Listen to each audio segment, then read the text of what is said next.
Good morning students. நாம் இந்த வகுப்பில் என்ன பார்க்க போகிறோன்னா 7th ஸ்டாண்டர்டு தமிழ் தான் பார்த்துட்ருக்கோம். டேர்ம் 1ல் ஃபஸ்ட்டு யூனிட்டு, அதாவது முதல் பருவத்தில் முதல் இயல் 1ல் தான் நம்ம பார்த்துட்ருக்கோம். ஏற்கனவே நாம் 3 வகுப்புகள் வந்து பார்த்து முடிச்சிட்டோம். 2 வந்து கவிதை, 1 வந்து பார்த்திங்கன்னா உரைநடை ப்ரோஸ், 2 வந்துட்டு போம் வந்து பார்த்து முடிச்சிட்டோம். இது வந்து விரிவானம் என்ற தலைப்பின் கீழே சோளவடைகள். சோளவடைகள்னால் என்ன நம்ம படித்தோம்? அந்தந்த வட்டார பேச்சு வழக்கில் இருக்கிற அந்த ஒரு சிறு சிறு தொடர்கள் தான் வந்து சொலவடைகள்னு சொல்லுவாங்க. அதில் தான் வந்துட்டு என்ன பார்த்தீங்கன்னா பொம்மலாட்டம் என்ற ஒரு கதை சொல்கிற வடிவத்தில் பொம்மலாட்டம் நான் வந்து ஒரு நாட்டுப்புற கலை நாட்டுப்புற கலை தான் வந்துட்டு பொம்மலாட்டம் என்றது. இதன் வாயிலாக என்ன செய்வாங்கன்னு பார்த்தீங்கன்னா சில கருத்துக்களை வந்துட்டு எளிமையாக எடுத்து சொல்லப்படும். அது கதை வடிவத்தில் சொல்லும்போது எல்லாருக்கும் வந்துட்டு மகிழ்ச்சியாகவும் இருக்கும், ஆர்வத்தோடும் கற்றுக்கிறதுக்காக தான் இந்த கொண்டு வந்துருவாங்க. முதல்ல சொலவடைகள்னா என்னன்னு பார்க்கணும். சொலவடைகள் என்பது என்ன பார்த்தீங்கன்னா பழமொழி. நம்ம முன்னோர்கள் வந்து பழமொழியெல்லாம் நமக்கு தெரியும் இல்லையா?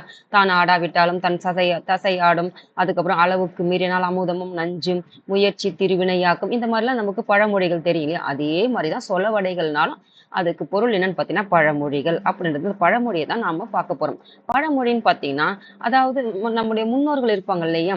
அவங்களுடைய அனுபவத்தின் மூலம் உருவான சிறிய சிறிய சொற்களில் ஒரு பெரிய அர்த்தத்தை சொல்லக்கூடிய அறிவுரை தான் வந்துட்டு இந்த சொலவடைகள். ஒரு சின்ன சென்டென்ஸ்ல அது மிகப்பெரிய ஒரு பொருளையே கொடுக்கக்கூடிய ஒரு சென்டென்ஸ் தான் என்னன்னு பார்த்தீங்கன்னா சொலவடைகள்.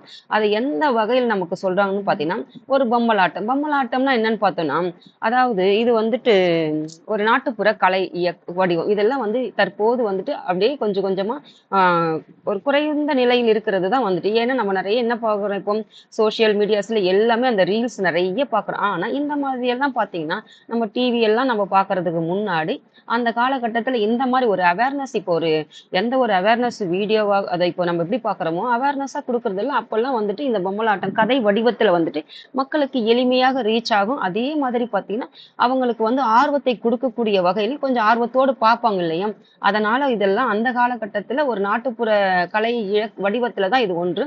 ஆனால் இது இப்போ வந்து நாளடைவில் வந்து குறைஞ்சிட்டு வருது. இப்போ பொம்மலாட்டம்னா என்னன்னு பார்த்தோன்னா அதாவது பொம்மலாட்டம் பாருங்க, ஒரு சிறு கயிறோ அல்லது குச்சியோ இல்லது கையால வந்து அசைப்பாங்க. கையால இந்த பொம்மைகளை வச்சுட்டு அசைக்கிறது தான் வந்து பொம்மலாட்டம். இது வந்து ஒரு நாட்டுப்புற கலை.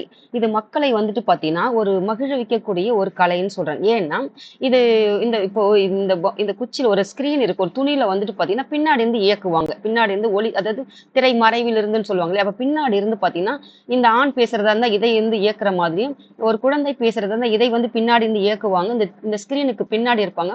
ஒரு அம்மா கேரக்டர் வந்து கொடுத்தோம்னா இந்த பொம்மை வந்து பேசுற மாதிரி வந்துட்டு இந்த வந்து உருவாக்கியிருப்பாங்க. இது எதில் பார்த்தீங்கன்னா கயிறு அல்லது குச்சி அந்த மாதிரி ஒரு ஒரு பொருளை கொண்டு இதை வந்து இயக்குவாங்க. அப்படிதான் வந்துட்டு இது எதுன்னு பார்த்தீங்கன்னா இது ரொம்ப பார்த்தீங்கன்னா நம்ம ஊர் சின்ன சின்ன கிராமங்களில் பார்த்தீங்கன்னா திருவிழாக்கள் எல்லாம் பார்த்தீங்கன்னா இந்த பொம்மலாட்ட நிகழ்ச்சியை வந்து நடத்துவாங்க. அப்போ எல்லாருக்கும் வந்து இது வந்து ஒரு பொழுதுபோக்குன்றது தாண்டி ஒரு மகிழ்விக்கக்கூடிய ஒரு கலையாக இது இருந்தது.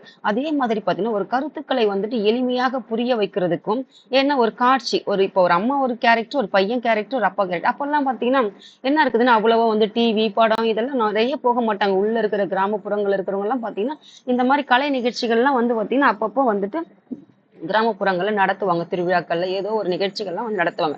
அதுதான் வந்து அப்போ இந்த பொம்மலாட்டம் என்பது எதற்காகன்னு பார்த்தீங்கன்னா இது பள்ளி பாட புத்தகத்துல வச்சிருக்காங்கன்னு பார்த்தீங்கன்னா இது மாணவர்களுக்கும் இது இப்படி ஒரு கலை இருந்திருக்கு ஏன்னா தெரியாது. இக்காலகட்டத்தில் இருக்கிற பிள்ளைங்களுக்கு வந்து இது தெரியாது. ஆனா இதெல்லாம் மருவி கொஞ்சம் கொஞ்சமா போச்சுன்னா எல்லாமே ஆயிடும். அதனால உங்களுக்கு பாட புத்தகத்துல இது கொடுத்துருக்காங்கன்னா இதே மாதிரி ஒரு ஆக்டிவிட்டிஸ் வந்துட்டு டீச்சர்ஸ் என்ன செய்யணும்னு பார்த்தீங்கன்னா இந்த மாதிரி ஒரு இந்த அந்த பொம்மலாட்டம் கதை வடிவில் தான் இந்த பாடத்தையும் நடத்தினா இப்போ இதெல்லாம் இருக்குதுன்றது மாணவர்களுக்கு ஒரு புரிதலுக்காகவும், அதே மாதிரி ஒரு எளிமையாக மாணவர்களுக்கு வந்துட்டு மனதில் பதியக்கூடிய ஒரு பாடமாக இருக்கும். உங்களை மகிழ்விக்கக்கூடிய ஒவ்வொரு கேரக்டரா கூட கொடுத்து கூட உங்களை வந்துட்டு இந்த ஒரு ஒரு ப்ளே பண்ண சொல்லலாம் உங்களுடைய இந்த கருத்துக்களை. அந்த மாதிரி ஒரு ஒரு ஒரு ஒரு ஒரு சென்டென்ஸை கொடுத்துட்டு ஒவ்வொருத்தருடைய கேரக்டர் கூட சொல்ல வைக்கிறது மாதிரி ஒரு நடத்தல்னா பிள்ளைங்களுக்கு வந்துட்டு ஆர்வமாகவும் இருக்கும், விரும்பியும் அந்த வேலைகளை வந்து செய்வாங்கன்றதுக்காக கொடுத்துருக்காங்க. இதெல்லாம் நம்ம முன்னோர்கள் வந்துட்டு பயன்படுத்திய இந்த ஒரு விளையாட்டு நாட்டுப்புற கலை இலக்கியமும். இப்போ பாருங்க சோள வடைகள்.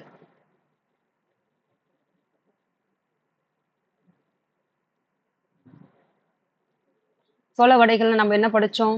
சோள வடைகள். அது வந்துட்டு பொம்மலாட்டன்றது அந்த கீழே பொம்மலாட்டன்னு என்ன படிச்சோம்? ஒரு பொம்மையை வந்துட்டு அசைச்சு அது கதை சொல்ற மாதிரி அமைச்சிருப்பாங்க. அதுதான் வந்து பொம்மலாட்டம். அந்த பொம்மையை வந்து இயக்குவாங்க.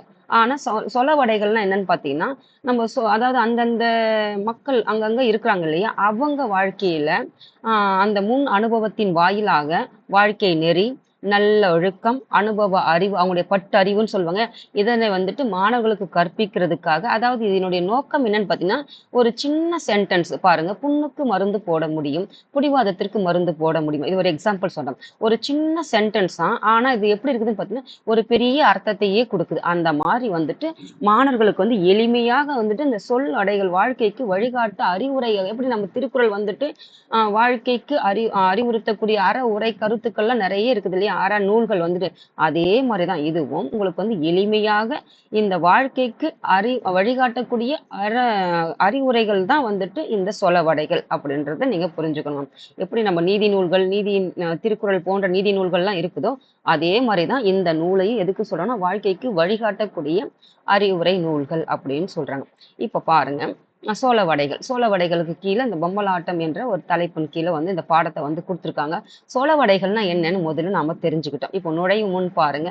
சொலவடைகள் என்பது சிறு சிறு தொடர்களாக வட்டார பேச்சு வழக்கில் அதாவது சிறு சிறு சென்டென்ஸ் சின்ன சின்ன தொடர்களாகனா சின்ன சின்ன சென்டென்ஸாக இருக்கிறத அந்த வட்டார பேச்சு வழக்கில் அந்தந்த ரீஜனுக்கு ஏற்றவாறு அங்கங்க பேசக்கூடிய இப்போ நம்ம ஒண்ணும் இல்ல இப்போ கிராமங்கள் நிறைய இருக்குது. அந்த கிராமப்புறங்கள்ல பார்த்தீங்கன்னா அந்தந்த வட்டார வழக்கு சொல்லுன்னு சொல்லுவாங்க. அந்தந்த மக்கள் பார்த்தீங்கன்னா அவங்க அனுபவத்தின் வாயிலாக பார்த்தீங்கன்னா நிறைய உள் கருத்துக்களும் நிறைந்த வழக்குகள் வந்து சொற்கள் வந்து இருக்கும். அதை தான் வந்து சொல்றாங்க.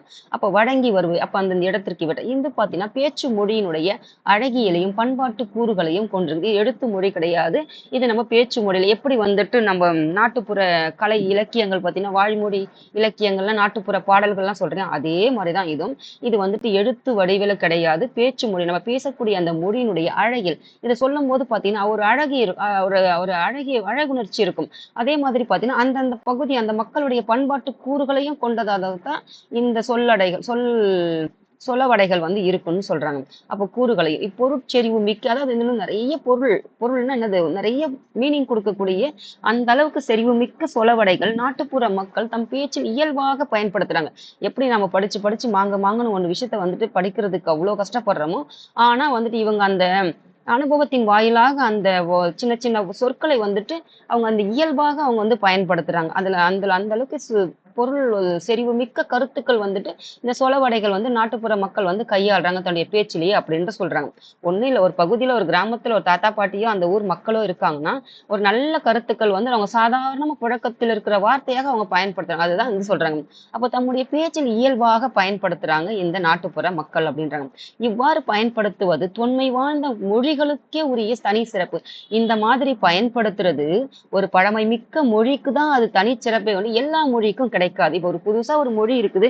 அதுல போயிட்டு இதுல ஒரு கையாள முடியுமா? முடியாது. ஏன்னா எந்த அளவுக்கு இது பழமையான ஒரு மொழியாக இருந்தாதான் ஒரு ஈஸியா இந்த சொலவடைகள்லாம் வந்து அதுல இருந்து ஈஸியா வந்துட்டு நம்மளால பேச முடியும் அப்படின்றது கொடுத்துருவாங்க. அப்ப அந்த அளவுக்கு தொன்மையான பழமை வாய்ந்த மொழிகளுக்கு உரியது எதுன்னு பாத்தீங்கன்னா இந்த சொலவடைகள். அப்போ நீண்ட நெடிய காலமாக பயன்பட்டு வரக்கூடிய இந்த தமிழ் மொழியில அப்படி ஒரு சொலவடைகள் வந்து நம்முடைய முன்னோர்கள் வந்து எளிமையாக கையாண்டிருக்கிறாங்க தான் இதனுடைய பொருள்மா. அப்ப சொலவடைகளுடன் கூடிய நாட்டுப்புற கதை ஒன்றை பொம்மலாட்டமாக பார்ப்போம். அப்போ இந்த சொலவடைகளுடன் கூடிய நாட்டுப்புற கதை ஒரு நாட்டுப்புற கதை இருக்குது இல்லையா? அந்த கதை எதன் வடிவில் கொடுத்துருந்தோம் இந்த பொம்மலாட்டம் கதை வடிவத்துல வந்துட்டு இந்த சொலவடைய வந்து கொடுத்துருக்காங்க. அதாவது இந்த சொலவடைய நாட்டுப்புற கதை வடிவத்துல கொடுத்துருக்காங்க. பொம்மலாட்டம் கதை இந்த ஸ்கிரீன்ல பாக்குறது ஒரு கதை சொல்ற மாதிரி வந்து கொடுத்துருக்காங்க. அப்ப கதை சொல்ற மாதிரி இப்போ முன்னாடி இப்போ இந்த பொம்மைங்க மட்டும் ஆடும், பின்னாடி வந்து கதை சொல்றவங்க வந்து அப்பா கேரக்டராவோ ஒரு பையனுடைய கேரக்டராவோ அம்மாவுடைய கேரக்டரோ பின்னாடி இருந்து பேசுவாங்க. அப்போ அந்த யார் பேசுறாங்கன்றது நாம இப்போ தெரிஞ்சுக்கலாம். இப்போ கதை சொல்லி இப்போ கதை சொல்றவங்க வந்து இந்த பொம்மலாட்ட படத்தை வந்து இயக்குறவங்க கதை சொல்றவங்கன்னு வச்சுக்கோங்க. இப்போ பெரியோர்களே தாய்மார்களே குழந்தைகள் எல்லாரும் வந்து இந்த ஷோவை வந்து பாக்குறது எப்படி நம்ம சினிமாவுக்கு போனா ஒரு இன்ட்ரோ வந்து கொடுப்பாங்க இல்லையா சினிமாவுல? அதே மாதிரிதான் இப்ப இந்த பொம்மலாட்ட நிகழ்ச்சியில முன்னாடி வந்து ஒரு இன்ட்ரோ வந்து கொடுக்குறாங்க. அப்ப பாருங்க கதை சொல்லி பெரியோர்களே தாய்மார்களே குழந்தைகளே நாம இன்னைக்கு ஆளுக்கு ஒரு கதை ஆளுக்கு ஒரு வேலை என்ற கதையை பொம்மலாட்டமாக பார்க்க போறோம். அவர் தலைப்பு என்னன்னு பாத்தீங்கன்னா ஆளுக்கு ஒரு வேலை. அதாவது ஆளுக்கு ஒரு வேலை என்ற தலைப்புல பொம்மலாட்ட பொம்மலாட்டமாக இந்த கதையை வந்து பார்க்க போறோம்னு சொல்றாங்க. அந்த தலைப்பின் கீழே இந்த கதையை வந்துட்டு பொம்மலாட்டமாக நடிச்சு பார்க்க போறோம். அது என்னென்ன கேரக்டர் இருக்காங்கன்னு பாருங்க. இந்த மெயின் கேரக்டர் யாருன்னு பார்த்தீங்கன்னா, இந்த பையன் தான் இந்த கதையோடைய கதாநாயகன். அப்போ இவன் ஒழுங்காக பள்ளிக்கூடம் போக மாட்டான்.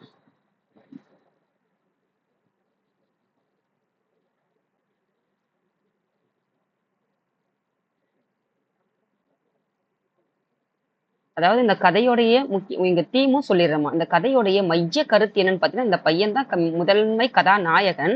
ஆனா இந்த கதையோடைய தீம் என்னன்னு பார்த்தீங்கன்னா, இந்த சொல்லடைகள் இருக்குது, அதாவது அதாவது சொல்லவடைகள், இந்த சொல்லவடைகள் வந்துட்டு என்ன சொல்றாங்கன்னு பார்த்தீங்கன்னா, இந்த சொலவடைகள் என்ன சொல்றாங்கன்னு பார்த்தீங்கன்னா, ஒரு நல்ல கருத்துக்களை வந்துட்டு ஒரு வாழ்க்கை நெறி, நல்லொழுக்கம், அவங்களுடைய அனுபவ அறிவு, அதை வந்து மாணவர்களுக்கு வந்து கற்பிக்கிறது. எந்த மாதிரி? ஒரு குறுகிய சென்டென்ஸ்ல மிகப்பெரிய பொருளை தரக்கூடிய அளவுல வந்துட்டு ஒரு பயனளிக்கக்கூடிய வந்துட்டு ஒரு முக்கியத்துவமாக கருதி தான் இந்த சொலவடைகளை வந்து கொடுத்துருக்காங்க. அதாவது சுருங்க சொல்லி விளங்க வைப்பது திருக்குறள்ன்ற மாதிரி இந்த சொலவடைகளும் பழமொழியும் எப்படின்னு பார்த்தீங்கன்னா, ஒரு சின்ன ஒரு செய்தியை சொல்லிட்டு அது மிகப்பெரிய ஒரு ஒரு பொருளை வந்து கொடுக்கும். அதுதான் இதனுடைய நோக்கமாம். இப்ப பாருங்க, சொலவடைகள் என்னன்னு பார்த்துட்டோம். பாருங்க, அந்த பையன் தான் நம்ம கதாநாயகன். அவன் ஒழுங்காக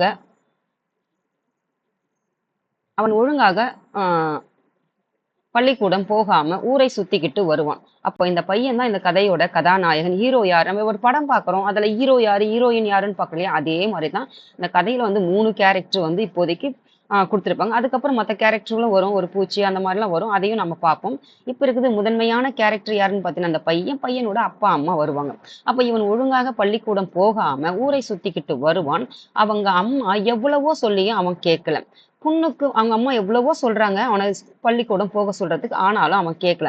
புண்ணுக்கு மருந்து போட முடியும், பிடிவாதத்துக்கு மருந்து போட முடியுமா? ஒரு புண்ணு இருக்குதுன்னா அதுக்கு புண்ணுக்கு மருந்து போட்டா அது ஆறிடும். ஆனா பிடிவாதம் என்பது என்ன? ஒரு அடமெண்டா இருக்கான், ஒரே சொல் பேச்சு கேட்க மாட்டான், அவன் பிடிச்சதுலயே ஒரே ஒரு பிடியா நிற்கிறான் அப்படின்னு சொல்லுவாங்க இல்லையா? அந்த மாதிரி ஒரு கேரக்டர் என்ன பண்ணாலும் அதை ஒண்ணும் பண்ண முடியாது. அதான் இங்க சொல்றாங்க. அப்ப புண்ணு கூட மருந்து போட்டு கூட அந்த புண்ணை கூட ஆற்றிடலாம். ஆனா அந்த பிடிவாதம் என்ற கேரக்டர் இருக்குது இல்லையா, அது என்ன பண்ணாலும் ஒன்றும் செய்ய முடியாது. அதற்கு மருந்தே கிடையாது. மருந்து போட்டுலாம் அந்த பிடிவாதத்தை ஆற்ற முடியாது. அதாவது வந்துட்டு அது சரி செய்ய முடியாது அப்படின்றது அதன் பொருள்.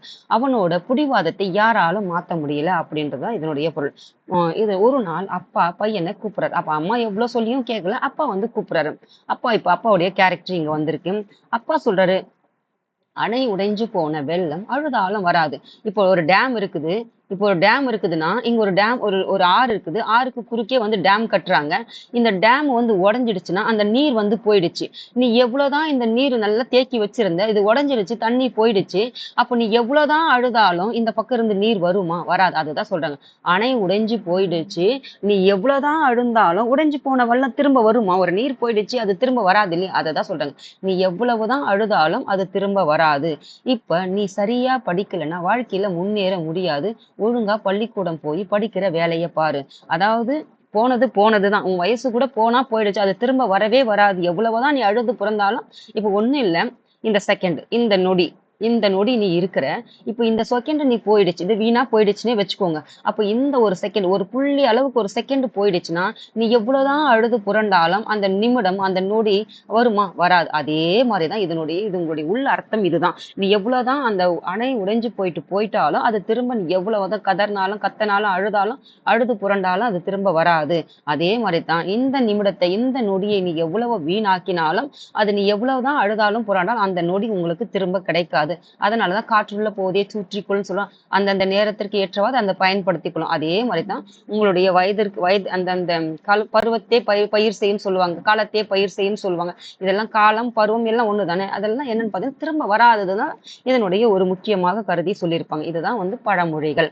பாருங்க, இதெல்லாம் நம்ம பாட்டிங்கலாம் நெறைய ஊர்லலாம் பார்த்தீங்கன்னா, நம்ம சின்ன சின்ன வேலைகள் செய்யும்போதும், நம்ம சொல் பேச்சு கேட்காத போதும், பாட்டிங்கலாம் நெறைய சொல்லியிருப்பாங்க. அம்மாங்கள தாண்டி பாட்டிங்க இருப்பாங்க.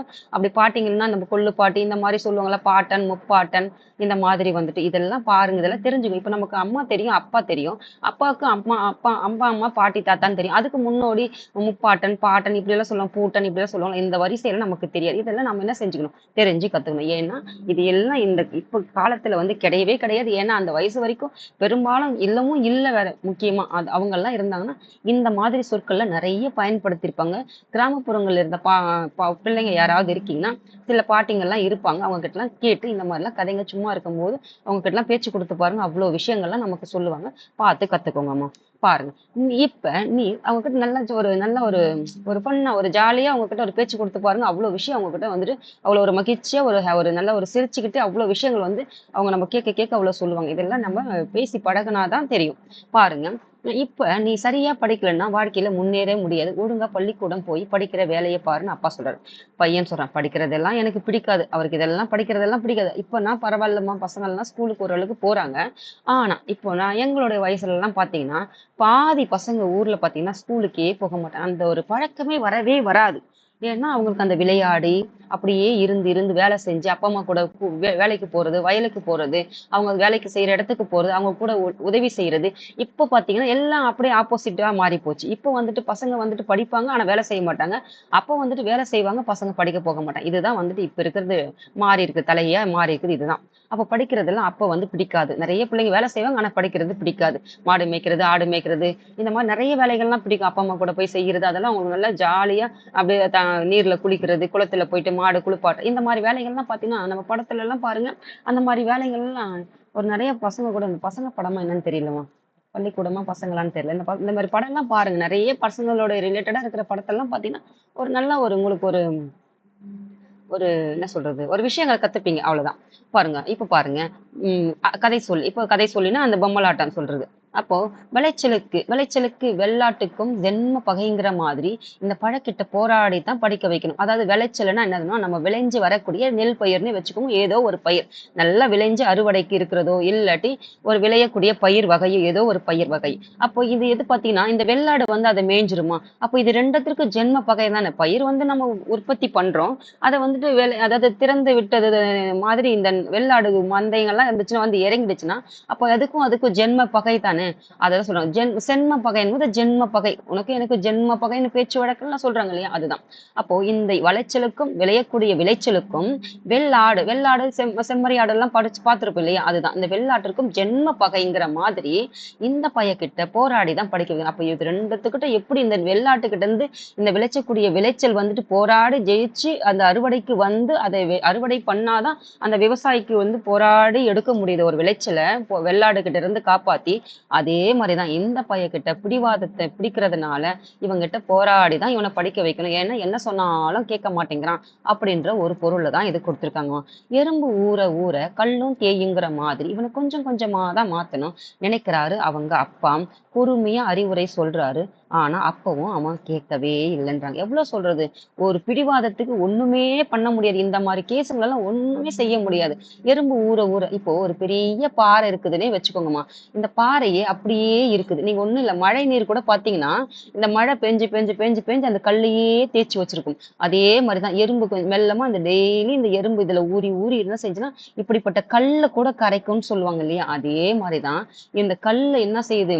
கொஞ்சம் கொஞ்சமா எறும்பு எப்படி ஊறி ஊறி அந்த கல்லு கூட தேயுமோ, அதே மாதிரிதான் இவனோட பிடிவாதத்தை எப்படி கொஞ்சம் கொஞ்சமா தான் இவனை பேசி பேசி பேசி படிப்புனா என்னன்னு கொஞ்சம் கொஞ்சமா சொல்லி சொல்லி தான் இவனை மாத்த முடியும் அப்படின்னு அவங்க அப்பா வந்து நினைக்கிறாரு. அப்ப வந்து என்ன சொல்றாங்க, பொறுமையா இவனுக்கு அறிவுரை சொல்லணும். எப்படி வந்துட்டு கல்ல வந்துட்டு ஒரே நாள்ல எறும்பு வந்து சின்னது, எவ்வளவு பெரிய பாறை அது. அந்த பாறை வந்துட்டு எப்படி ஒரு அசைக்கவே முடியாத அளவுக்கு ஒரு ஒரு ஒரு வலிமையானது.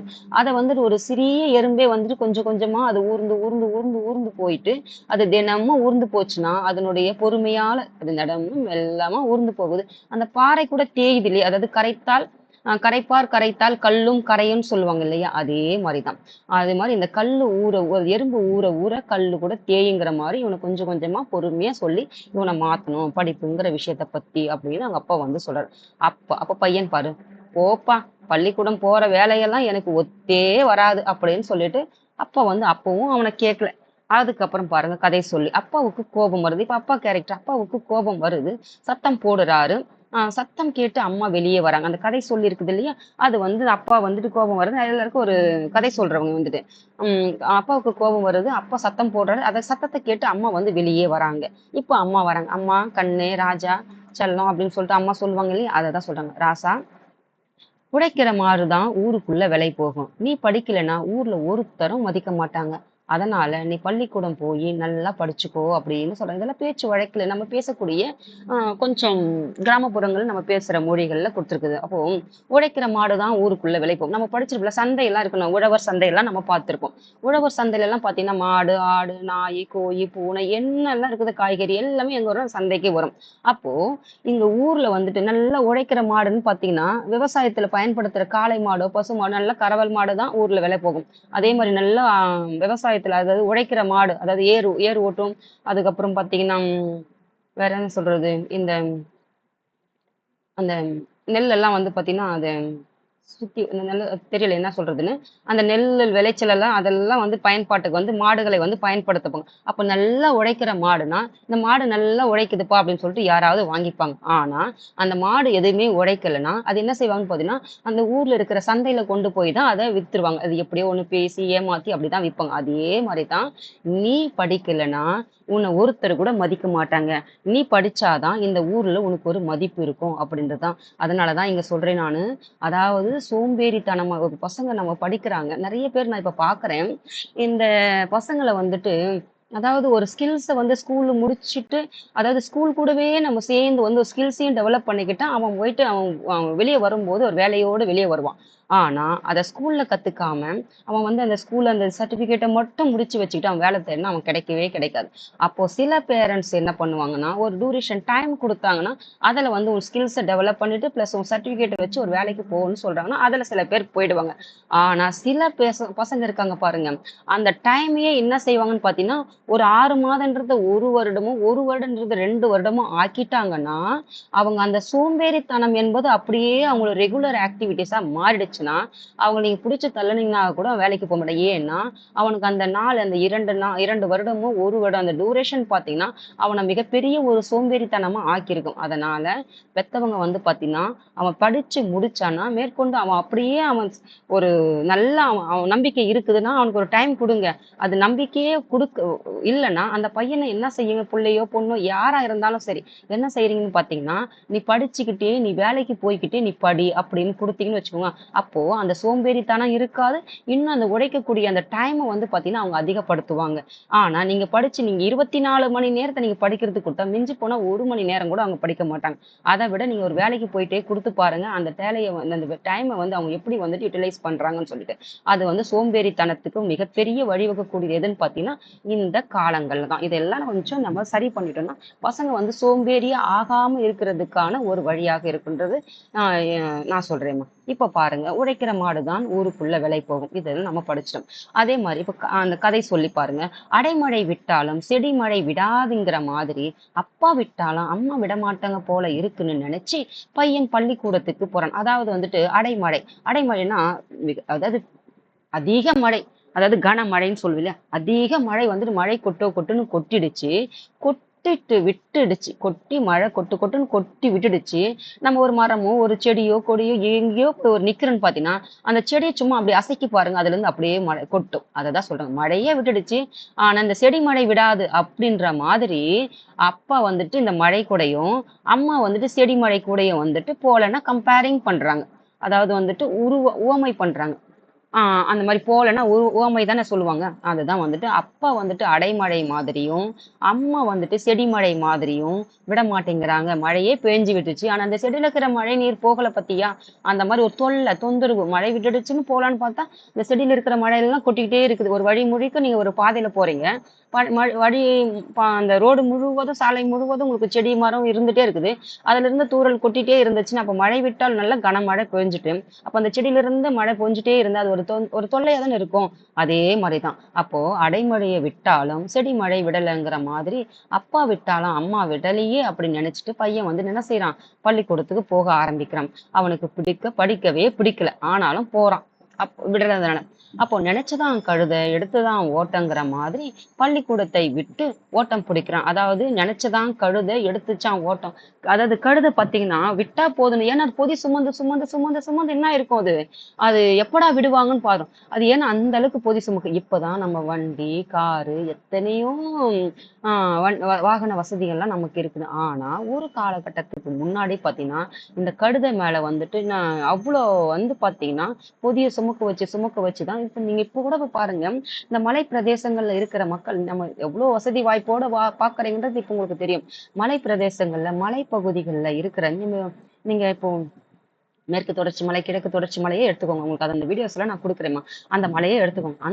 அந்த மலையில பார்த்தீங்கன்னா, ஒரு கீழ இருந்து மேல எங்கேயோ ஒரு வீடு இருந்தா கூட, அந்த வீட்டுக்கு தேவையான வசதி செஞ்சு குடுக்கத்தானே ஆகணும். அப்போ அங்கெல்லாம் போகுறதுன்னா, வாகன வசதிகள்லாம் இல்லன்னா, இந்த மாதிரி கழுதை, இந்த மாதிரி குதிரைங்கள்ல இந்த மாரி பொதி சுமக்கக்கூடியன்னு சொல்லுவாங்க இல்லையா? அதாவது பொதி மாடுன்னு கூட சொல்லுவாங்க. இது மேல வச்சுதான் வந்து அவங்க எடுத்துக்கிட்டு போவாங்க. அதே மாரி தான் விட்டா போதும்ன்னு சொல்லிட்டு, அந்த காலகட்டத்தில அதுதான் வந்து ஒரு சுமையை வந்து தூக்கிக் கொண்டு வாகனமாக எதுனா அந்த கழுதை தான் இருந்தது. அப்போ அதுக்கு ரெஸ்ட்டே இல்லாம விட்டுச்சுன்னா போதும் என்ன பண்ணும்? எடுத்துக்கிட்டுச்சு ஓட்ட விடுவாங்க இல்லையா? அதே மாரி தான் இவனுக்கு ஸ்கூலுக்கு போறதுக்கு பிடிக்கல. அப்பா திட்டினாரு, அம்மா சொன்னாங்கன்னு போனான்.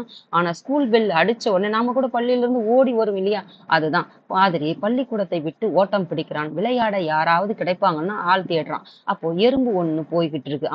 அங்க வந்து ஸ்கூல்ல இருந்து ஓடி வரும்போது யாராவது விளையாடுறதுக்கு ஆள் கிடைக்கிறாங்கன்னு ஓடி வரான். அப்படி ஓடி வரும்போது எது கிடைக்குதுன்னு பார்த்தீங்கன்னா, எறும்பு ஒண்ணு அவனுக்கு கிடைக்கிறது போதும். பையன் கேட்கிறான், "எறும்பே எறும்பே என் கூட விளையாட வர்றியான்னு?" எறும்பு வந்து கேட்கிறான். ஏன்னா அவன் தான் எந்த வேலையும் இல்ல. பள்ளிக்கூடத்துக்கே புடிச்சு தள்ளி விட்டாங்க. அப்போ வந்த உடனே என்ன பார்க்குறான்? விளையாடுறதுக்கு ஆள் தேடுறான். அப்படி எதிர்ல பட்டது யாருன்னு பார்த்தீங்கன்னா, இந்த பாடம் வந்துட்டு எல்லாருக்குமே வந்துட்டு வாழ்க்கைக்கும் சரி, எல்லா எக்ஸாமுக்கும் வந்துட்டு உங்களுக்கு ஒரு பயனுள்ள வகுப்பாக இருக்கும். இத அப்படியே நீங்க வந்துட்டு மனப்பாடம் பண்றத தாண்டி, இது ஒரு ஒரு ஒரு எக்ஸாம்பிளா புரிஞ்சு வாழ்க்கையோட பொருத்தி வச்சுக்கிட்டா உங்களுக்கு மறக்காதும்மா. இதெல்லாம் வந்துட்டு பழமொழிகள் தான். இப்ப பாருங்க, "போ போ உனக்கு தான் வேலை இல்ல. குடல் கூழுக்கு அழுவுதாம், கொண்டை பூவுக்கு அழுவுதாம்." இது பாருங்க நெறைய பாட்டிங்கள்லாம் பார்த்தீங்கன்னா, இதெல்லாம் இப்ப கூட வழக்கத்துல இருக்கிற சொற்கள். ஏன்னா, குடல் சோத்துக்கே அதாவது வயிறு சோற்றுக்கே வந்து குடல்லாம் வந்து கூழ். அப்பல்லாம் கூழு தான். கூழு, கஞ்சி அது கூட இல்லாமல் எத்தனையோ உயிர்கள். இதே மாதிரி பார்த்தீங்கன்னா, இந்த வாரு, இந்த சண்டை எல்லாம் இப்ப எத்தனை சிலிண்டரே வராம இருக்குது. இதே சண்டை போயிட்டே இருந்துச்சுன்னு பார்த்தீங்கன்னா, நமக்கும் இந்த நிலைமை வர்றதுக்கு கூடிய சீக்கிரம் வரும். காயிற வெயிலும் பார்த்தீங்கன்னா, அந்த வெயிலும் தாக்கமும் பார்த்தீங்கன்னா, அப்படிதான் அது ஒவ்வொரு நாளும் வந்து அதிகரிச்சுட்டு போகுது. இந்த வெயில் தாக்கத்தினால பின்னாடி என்னெல்லாம் பின் விளைவுகள் ஏற்படும். ஏன்னா எல்லா மரங்கள், செடி, கொடி எல்லாத்தையும் அழிச்சிருந்து எங்கிருந்து காத்து கிடைக்கும்? அந்த பொல்யூஷன் இல்லாம எங்க இருந்து? அப்ப என்ன ஆகுது? ஓவர் ஹீட் ஆச்சுன்னா, அது என்ன ஆகும்? ஹீட் ஆச்சுன்னாவே எத்தனை பாதிப்புகள்லாம் ஏற்படுதுன்னு பாருங்க. இதே தான் சூழ்நிலை வந்துட்டு நம்ம அது இது உங்களுக்கு அப்புறம் சொல்றேன். என்ன சொல்றது? இந்த கூடு கூட இல்லாம நிலைமை கூட வந்துறதுக்கு அது பெரிய நாளெல்லாம் ஆகறதுக்கு வாய்ப்பில்லை. ஏன்னா, அந்த மாதிரி தான் ஒரே ஒரு சிலிண்டர் ஒரு வழி ரூட்ட வந்து கட் பண்ணாங்க. ஒரு சிலிண்டர் அந்த நம்முடைய பூர்த்தி செய்யறதுக்கு நம்மளால முடியாத அடுத்தவங்க கிட்ட இருந்து ஒரே ஒரு ஒரு ம், ஒரு என்ன சொல்றது?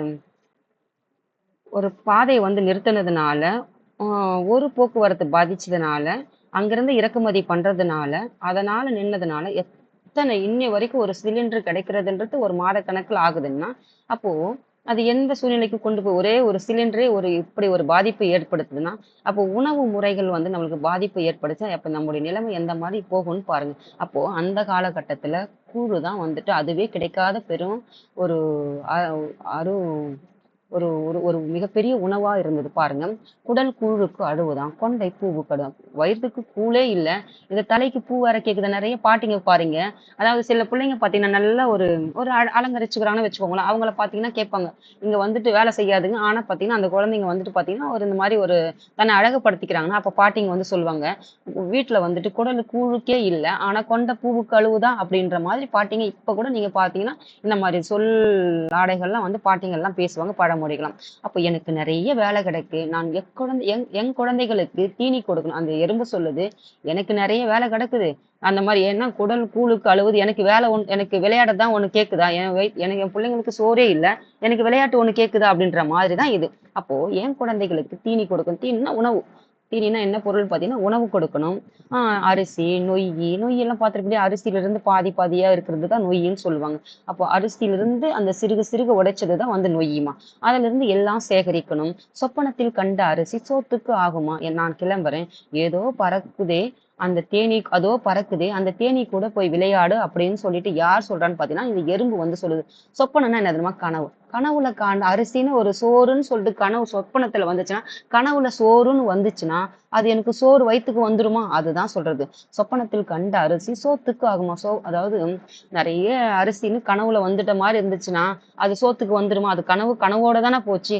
அதேதான். நம்ம வந்துட்டு கனவுல காண்றது எல்லாமே வந்துட்டு நமக்கு நிஜமாயிடாது. கனவு கனவா தான் இருக்கும். நிஜம் தான் நிஜமாக இருக்கும். அதுதான் இங்க சொல்றாங்க. சொப்பனத்துல சோறு அதாவது நம்ம ஒரு சோறுன்னு எழுதி ஒரு சொல்லுவாங்கல்ல உதாரணத்துக்கு. சோறுன்னு சாப்பாடுன்னு சொல்லிட்டு உணவுன்னு சொல்லிட்டு ஒரு ஸ்லேட்லயோ, ஒரு பென்லயோ, ஒரு நோட்லயோ எழுதணும்னா, அது நமக்கு உணவு பசி ஆத்திருமா? அதுதான் இதனுடைய பொருள்மா. நான் கிளம்புறேன். நீ பறக்கிற அந்த தேனீ கூட போய் விளையாடுன்னு சொல்லிட்டு எறும்பு வந்து தேனீய காமிச்சுட்டு அது போயிடுது. பையன் வரான். தேனீ தேனீ நீ என் கூட விளையாட வர்றியா? அப்படின்னு சொல்லிட்டு தேனீய கிட்ட கூப்பிடுறான். அப்ப தேனீ பாருங்க. தேனீ நம்ம படிச்சோம் தேன் குடுக்குது. அப்போ தேன் கூண்டெல்லாம் கட்டுறது. நல்ல பாம்பு படம் எடுக்கலாம். நாக்கலாம் பூச்சி படம் எடுக்கலாமா? பாம்பு தானே, நல்ல பாம்பு தானே படம் எடுக்கும். எல்லா பாம்புமா படம் எடுக்குது. பாம்பு வகையிலே பார்த்தீங்கன்னா, நல்ல பாம்பு தவிர்த்து மத்த பாம்புகள்லாம் படம் எடுக்காது. நல்ல பாம்பு மட்டும் தான் வந்துட்டு படமே எடுக்கும். அது போய் நாக்கலாம் பூச்சி பாம்புக்கே அந்த மத்த பாம்புக்கே கிடையாது. ஆனா நாக்கலாம் பூச்சி நாக்கலாம் என்பது ஒரு பூச்சி வகை. இது படம் எடுக்கலாமா? அப்படின்னு எதுக்கு கேட்குறாங்கன்னு பார்த்தீங்கன்னா, உனக்கு தான் வேலை இல்ல. நான் போயிட்டு எனக்கு வந்துட்டு உணவு சேகரிக்கிற வேலை இருக்குது. நான் போயிட்டு சும்மா இருக்க முடியுமா? அப்படின்ற ஒரு பொருள தான் இது கேட்குது. உனக்கு தான் வேலை இல்ல. 1000 களம் நெல்லுக்கு ஒரு அந்திப்பூச்சி போதும். உன்னைப் போல ஒரு ஆள் இருந்தா, உன்ன மாதிரி ஒரு ஆள் இருந்தா, இந்த கூட்டத்தையே கெட்டு குட்டிச்சுவரா ஆக்கிடும்னு சொல்லுவாங்க இல்லையா? கெட்டு போயிடும். எனக்கு தேன் எடுக்கிற வேலை இருக்கு. போ போ அப்படின்னு சொல்லிட்டு தேன் எடுக்குது. அதாவது ஒரு மூட்டை அரிசி இருக்குதுன்னு வச்சுக்கோங்கம்மா. ஒரு களம் அரிசின்னா, அது எத்தனையோ சொல்லுவாங்க. 12 ஏதோ ஒண்ணு சொல்லுவாங்க. அது 12 களமோ, ஒரு களமோ என்னமோன்னு சொல்லுவாங்க. ஆ அதாவது ஒரு ஒரு மூட்டை அரிசி இருக்குதுன்னு பார்த்தீங்கன்னா, ஒரு அந்தி பூச்சி நம்ம ஒண்ணும் இல்ல வீட்ல பயன்படுத்தக்கூடிய அந்த பூச்சி இருக்குது இல்லையா? அந்த ஒரு பூச்சியே ஒரு மூட்டை அரிசிய ஒரு புழு வைக்கிற அரிசியாக மாத்துரு இல்லையா? அதே மாரி தான் நீ என்ன பண்ற? நீ ஒரு ஆளு எங்க கூட்டத்தையே கெடுத்துருவ, சோம்பேறி ஆக்கிடுவ அப்படின்ற பொருள்ல தான் இந்த சொல்லு வந்து குடுத்துருக்காங்கம்மா. பாருங்க 1000 களம் நெல்லுக்கு 1000 1 களம் 2 களம் இல்ல. 1000 களம். ஒரு களம் என்பது எவ்வளவோ ஒரு சமம் ஈக்குவல்ன்னு சொல்லுவாங்கம்மா. அது தெரியல. தெரிஞ்சா யாருன்னா சொல்லுங்கம்மா கீழ. அதாவது ஒரு களம் 1000 களம் நெல்லுக்கு ஒரு அந்திப்பூச்சி போதும். ஒரு அந்திப்பூச்சி என்பது ஒரு அரிசியில இருக்கக்கூடிய ஒரு பூச்சி வகை. அந்த அந்திப்பூச்சி எல்லா அரிசியும் கெட்டு ஆ அதாவது என்ன சொல்லிடும்?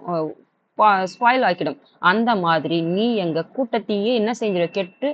ஆ கெடுத்துருவ அப்படின்றது தான் இதனுடைய பொருள். உனக்கு தான் எனக்கு தேன் எடுக்கிற வேலை இருக்குது. போ போன்னு அனுப்புறேன். பையன் சொல்றான். உங்க கூட்டத்துல 1000 தேனீ இருக்கே. நீ ஒரு ஆளு தேன் எடுக்கலன்னா குறைஞ்சா போயிடும். அதாவது உங்க கூட்டத்துல ஒரு தேன் கூண்டுல பார்த்தீங்கன்னா 1000 தேனீ இருக்குதுல்ல. அந்த 1000 தேனீ போய் எடுக்கட்டும் தேனு. நீ ஒரு ஆள் போயிட்டு அந்த தேனீல போய் தேன் எடுக்கலன்னா குறைஞ்சா போயிட போகுது. நீ வா என் கூட ஒரு ஆளு அப்படின்ற மாரி கேட்குறான். அதுக்கப்புறம் அவன் சொல்றான் தேனீ, ஆள் கூடுனா பாம்பு சாகுமா? கைய ஊனித்தான் கரணம் போட முடியும். அதாவது வந்துட்டு ஒரு ஆள் குறையுதுன்னு தானே சொல்றேன்.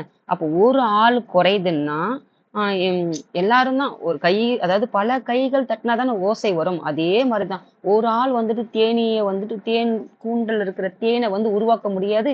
எல்லாரும் ஒண்ணா சேர்ந்தா தான் தேன உருவாக்க முடியும். அதே மாரி தான் ஆள் கூடுறாங்க. ஒரு பாம்பு வருது. ஒரு பாம்பு இருக்குதுன்னா, ஆள் மொத்தம் வேடிக்கை பார்த்துச்சுன்னா, பாம்பு சாகுமா? அத அடிச்சா தானே சாகும். அதே மாரி தான் தேன் எல்லாரும் இருந்தா தான் அந்த தேன போயிட்டு தேன் கூண்டுல போயிட்டு கூடு கட்டி தேன எடுக்க முடியுமே ஒழிய, ஒருத்தரால பண்ண முடியாது. அதே மாரி தான் ஒருத்தர வந்து அடிச்சா தான் அந்த பாம்பு சாகுமே ஒழிய, பாம்புன்னு கத்திக்கிட்டு கூட்டம் போற நெறைய கூட்டமே கூடி இருந்தாலும், அந்த பாம்பு அடிக்காத வரைக்கும் அது சாகாது.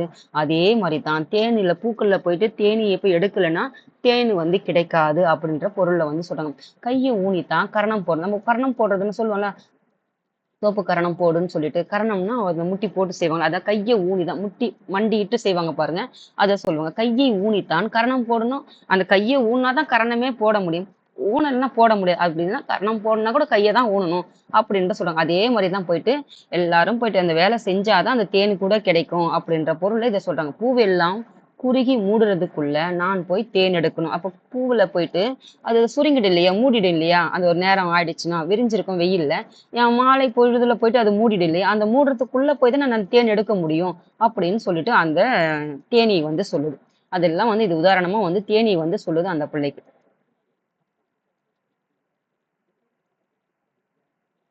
அதுக்கப்புறம் கதை சொல்லி தேனியும் போயிடுது. பையன் கொஞ்சம் தூரம் நடக்கிறான். ஒரு வீட்டு வாசலில் பொதிமாடு ஒண்ணு நின்னுகிட்டு இருக்குது. பொதிமாடுன்னா அத சொல்றேன். எப்படி வந்து கழுதை வந்துட்டு சுமைகளை சுமந்துக்கிட்டு அந்த காலத்துல பார்த்தீங்கன்னா, அது மேல துணிகள் எல்லாம் துவைக்கிறதுக்கெல்லாம் வச்சுட்டு பொதி சுமக்க வச்சு ஆத்தங்கரைக்கு அந்த மாரிலாம் கொண்டு போவாங்க.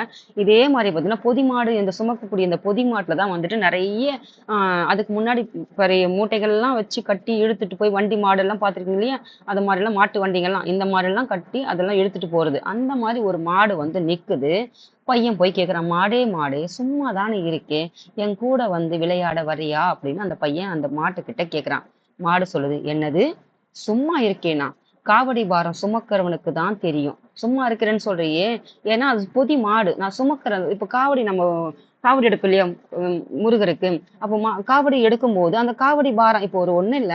அந்த காவடியில எல்லாமே வைப்பாங்க. இப்போ ஒரு சின்ன குழந்தை காவடி எடுக்குறான்னா, அவனுக்கு அந்த பாரமா தானே இருக்கும். அப்ப அவனுக்கு சுமக்கிறவனுக்கு தான் தெரியும் அந்த காவடியோடைய சுமை எவ்வளோ இருக்குதுன்னு அத சுமந்துகிட்டு போறவனுக்கு தான் தெரியும். அதே மாரி என்ன சும்மா இருக்குன்னு சொல்றியே, நான் எப்படி சுமக்கிறேன்னு எனக்கு தானே தெரியும். உனக்கு என்ன தெரியுன்ற பொருள்ல அதுன்னு சொல்றாங்க. காவடி காவடிய வந்து யாரு எடுக்குறானோ, அவருக்கு தான் அந்த காவடியோடைய வெயிட் என்னன்னு தெரியும். சும்மா இருக்கிறவனுக்கு போயிட்டு, "காவடி தானே சும்மா தூக்கிட்டு போனா தெரியுமா?" அப்ப யார் தூக்குறானோ அவனுக்கு தான் தெரியும். அதே மாரி தான் நான் சுமக்கிற எனக்கு தான் தெரியும். உனக்கு என்ன தெரியுன்ற பொருள்ல இதுன்னு கேட்கிறான். இப்போ உனக்கு தான் வேலை இல்ல. இருப்பவனுக்கு புளியாப்பம், இல்லாதவனுக்கு பசியாப்பம் என்று முதல் அது அது அப்புறம் சொல்றேனுங்கம்மா. அப்போ இருக்கிறவனுக்கு புளியாப்பம். இருக்கிறவனும் நல்லா வயிறு மூச்சு முட்ட தின்னுட்டா என்ன வரும்? அவனுக்கு எக்களிப்பு வரும்ன்னு சொல்லுவோம். எடுத்துக்கிட்டு வருதுன்னு சொல்லுவோம். அதுதான் வந்து புளியாப்பம். மேல வந்துட்டு அளவுக்கு மீறி தின்னால் அமிர்தமும் நஞ்சுன்னு சொல்லுவாங்க. ஒரு எல்லாத்துக்கும் என்ன இருக்கும்? ஒரு வரைமுறை, ஒரு ஒரு லிமிட்டேஷன் இருக்குது இல்லையா? அததான் சொல்றாங்க. அளவுக்கு மீறி தின்னோம்னா, அது என்ன ஆகும்ன்னு பார்த்தீங்கன்னா, அமிர்தமும் நஞ்சுங்கிற மாதிரி அவனுக்கு அது புளியாப்பத்துக்கு மேல எடுத்துக்கிட்டு வருது. ஆனா, இல்லாதவனுக்கு ஏப்பம் வந்தா, அது பசியாப்பம். ஏப்பம் ஒரு 2 வகையா இருக்குமா. ஒண்ணு வந்து அதிகமா தின்னா புளி ஏப்பம். அது வந்துட்டு அப்படியே புளிச்சுட்டு ஏப்பம் அளவுக்கு மீறி போயிடுச்சு, வெளிய வாந்தி எடுன்னு சொல்றது. இல்லாதவனுக்கு பசியால ஏப்பம் வர்றது. இதுதான் சொல்றாங்க. அப்ப இருப்பவனுக்கு புளியாப்பம், இல்லாதவனுக்கு இதுதான் வந்துட்டு வரதராசனாருடைய ஒரு கவிதையோ, ஒரு கட்டுரையிலயோ ஏதோ ஒண்ணு இந்த வார்த்தைய வந்து சொல்லியிருப்பாங்க. அது என்னன்ட்டு தேடி பாருங்கம்மா.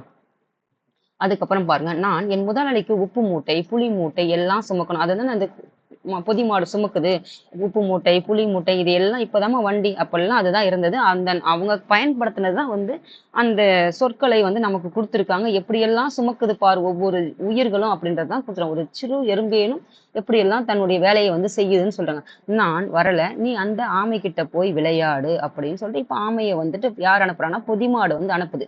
பையன் வரான். ஆமையே ஆமையே 4 வீட்ல கல்யாணமா, நாய்க்கு அங்கேயும் இங்கேயும் ஓட்டமாங்கிற மாதிரி எங்கே வேகமா போயிட்டு இருக்கேன். என் கூட விளையாட வாரியா? அப்படின்னு கேட்கிறான். அதாவது 4 வீட்ல கல்யாணம். இப்போ இங்க ஒரு கல்யாணம், இங்க ஒரு கல்யாணம், இங்க ஒரு கல்யாணம். இங்க கல்யாணத்துலலாம் சாப்பிட்டு போட்டு எச்சியால என்ன பண்ணும்? நாய் இங்க ஓடும், அங்க ஓடும், அங்க ஓடும். 4 இடத்துல ரவுண்ட் அடிச்சுக்கிட்டே இருக்குன்னு வச்சுக்கோங்க. அந்த மாதிரி வேகமா எங்க போயிட்டு இருக்கு ஆமையேன்னு ஆமைய பார்த்து எது கேட்கிறான்னா, அந்த பையன் வந்து கேட்கிறான். எங்கே வேகமா போற? யாரு மாதிரி?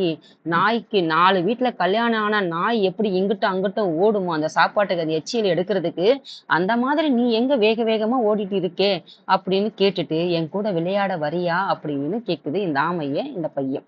ஆமை சொல்லுது, என்னை விட வேகமா ஓடுற முயலோட போட்டி வச்சிருக்கேன். யாரு? என்னை விட வேகமா ஓடுறது யாரு? முயலு. அந்த முயலு கூட நான் போட்டி வச்சிருக்கேன். அதனால அவ பொழுது போக்கினாலும் அவ பொழுதுனா வீணான பொழுது. அதாவது டைம் வேஸ்ட் பண்றேன்னு சொல்றேன் இல்லையா? அதுதான். அவ பொழுது போக்கினாலும் வீணான பொழுது போக்குதல் அப்படின்றது தான் வந்து அவ பொழுது.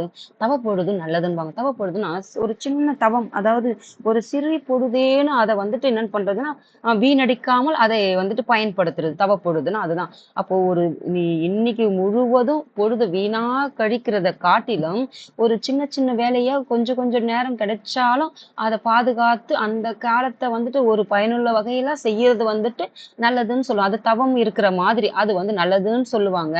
அந்த நேரம் கூட, அந்த தவ பொழுது கூட நான் வீணடிக்காமல் நடந்தே ஆகணும். ஏன்னா, நான் நடக்கலனா, யார் முந்திருவா? இந்த முயலோடு முந்திரும் என்ன. அதனால நான் ஒரு சிறு பொழுது கூட, நான் ஒரு கண் இமைக்கிற நேரத்த கூட நான் வீணாக்க மாட்டேன். அப்படின்னு யாரு சொல்றான்னா, ஆமை வந்து சொல்லுது, முயல் கூட ஜெயிக்கிறதுக்காக. அப்ப நாம எப்படி வந்துட்டு அடுத்தவங்கள வந்துட்டு முந்தணும்னா, நாம எப்படி வந்து ஒரு இன்னும் வந்துட்டு ஒரு ஒரு விழிப்புணர்ச்சியோட இருக்கணும், விழிப்பா இருக்கணும், அலர்ட்டா இருக்கணும்னு பாருங்கம்மா. பையன் பாருங்க, பாடி பாடி குத்தினாலும் பதறு அரிசி ஆகுமா? நீ ஓடி ஓடி பார்த்தாலும் முயல முந்த முடியும். எப்படி ஒரு அருமையான வரிகள் பாருங்க. சிரிப்பு தான் வருது. மனசுக்கு அவ்வளோ தமிழ் படிக்கும்போது அவ்வளோ ஒரு என்ன சொல்றது? ஒரு மகிழ்ச்சி அவ்வளோதான். அதாவது ஒரு ஒரு என்ன சொல்றது? ஒரு அழகுணர்ச்சி இருக்கு அவ்வளோதான். பாடி பாடி குத்தினாலும் பதறு அரிசி ஆகுமா? அதுக்கு முன்னாடி பார்த்தீங்கன்னா, இப்பதான் மிஷினு நம்ம போயிட்டு மிஷின்ல கூட குத்துறதில்ல. நேரா அரிசிய வாங்கிக்கிறோம். அதுக்கு பின்னாடி ஒரு ஒரு ஒரு ஆ ரைஸ் மில்லுன்னு சொல்லுவாங்க. அதுல வேலை செய்யுது. அது நேரா நம்ம எங்க வருதுன்னா, அரிசி மண்டி கடைங்களுக்கே வந்துருது. அரிசி மண்டின்னு சொல்லுவாங்க. எத்தனையோ சொல்லுவாங்க. இப்பதான் சூப்பர் மார்க்கெட்டு, அதுக்கப்புறம் வந்துட்டு ஹோல்சேல் கடை இந்த மாதிரிலாம் இருக்குதுன்னு வச்சுக்கோங்க. ஆனா, அந்த காலகட்டத்துல நம்ம தாத்தா, பாட்டி, அப்பா, அம்மாவே வச்சுக்கோங்க. தாத்தா, பாட்டி தாண்டி இப்ப சின்ன பிள்ளைங்களா இருந்தா தாத்தா, பாட்டி, இல்ல ஒரு ஒரு நல்ல ஒரு மிடில் ஏஜ்ல இருந்துன்னா அப்பா, அம்மா. அவங்க காலத்திலேயே பார்த்தீங்கன்னா, ஆ அரிசி வந்துட்டு உரல்லாம் பார்த்திருப்பீங்க. உரல் இருக்கும், அம்மி இருக்கும். இதுல போட்டுட்டு என்ன செய்வாங்கன்னு பார்த்தீங்கன்னா, ஒரு பாட்டு பாடி தான் குத்துவாங்க. எப்படி வந்துட்டு "ஏலேலோ ஐலசா" அப்படின்னு சொல்லிட்டு, இந்த கப்பல்ல இழுக்கிறவங்கலாம் வேலை சுமையை வேலை பளு வந்து தெரியாம இருக்கிறதுக்காக, அந்த பாய்மர கப்பல வந்து இயக்குவாங்களோ, ஒரு மீன் பிடிக்க போறவங்க எல்லாம் ஒரு பாட்டு தான் நம்ம படிச்சிருப்போம் இல்லையா? அதே மாரி தான் அலுப்பு அந்த ஏன்னா அப்ப எவ்ளோ அரிசி ஒரு குடும்பத்துல இப்பதான் நம்ம 2 பேரு, ஒருத்தர் இருக்கோம். எனக்கு தெரிஞ்சு எங்களுடைய இது பார்த்தீங்கன்னா, ஒரு குடும்பத்துல 10 பேரு, 5 பேரு, அண்ணன் தம்பிங்க ஒரு 3 பேரு, அவங்கவங்களுக்கு ஒரு 4, 4 குழந்தைங்கன்னு இது மொத்தமா சேர்ந்தது தான் ஒரு குடும்பம். அப்போ இங்க இருக்கிற ஒரு 3 அம்மாங்களோ, ஆ இல்ல யாரோ ஒருத்தர் 3 பாட்டிங்களோ இருக்காங்கன்னு வச்சுக்கோங்க. இவங்க என்ன செய்யணும்னா, இத்தன ஒரு 20, 30 பேருக்கு சமைக்கணும்னா, அந்த உரல்ல இந்த குட்டி உரல்ல தான் கொஞ்சம் கொஞ்சமா நெல்ல போட்டு குத்தி குத்தி அத என்ன செய்வாங்கன்னு பார்த்தீங்கன்னா, பிரிச்சு புடைச்சு புடைச்சு என்ன செய்யணும், அந்த அரிசியா எடுப்பாங்க. அதுதான் வந்துட்டு நெல்லு. அப்போ அந்த நெல்ல குத்துனா தான் அரிசி கிடைக்கும். நெல்லே இல்லாம இப்போ நாங்கலாம் சின்ன பிள்ளைங்களா இருக்கும்போது எங்க அம்மாலாம் பார்த்தீங்கன்னா ஆ வயல்ல விளையிற நெல்லெல்லாம் பார்த்தீங்கன்னா, ஊற வச்சு, அத வந்துட்டு பெரிய ட்ரம்மு மாதிரி வச்சு, அதுல வந்துட்டு அவிச்சு தான் வந்து அரிசி பதப்படுத்தி அந்த அரிசி எடுப்பாங்க. அப்போ அந்த நெல்ல ஊற வைக்கும்போது, கொஞ்சம் அரிசி இருக்கிற நெல்லு வந்துட்டு கீழயும், அந்த அரிசியே இல்லாம இருக்கிறது வந்துட்டு மேல பதருன்னு சொல்லுவாங்க. இதுதான் அங்க சொல்றாங்க. இந்த பதறு அரிசி தான் போயிட்டு அரிசி ஆயிடும். ஏன்னா, இதுல அரிசி இருக்காது. இதுல வெறும் பதறு மட்டும் தான், தோல் மட்டும் தான் இருக்கும்.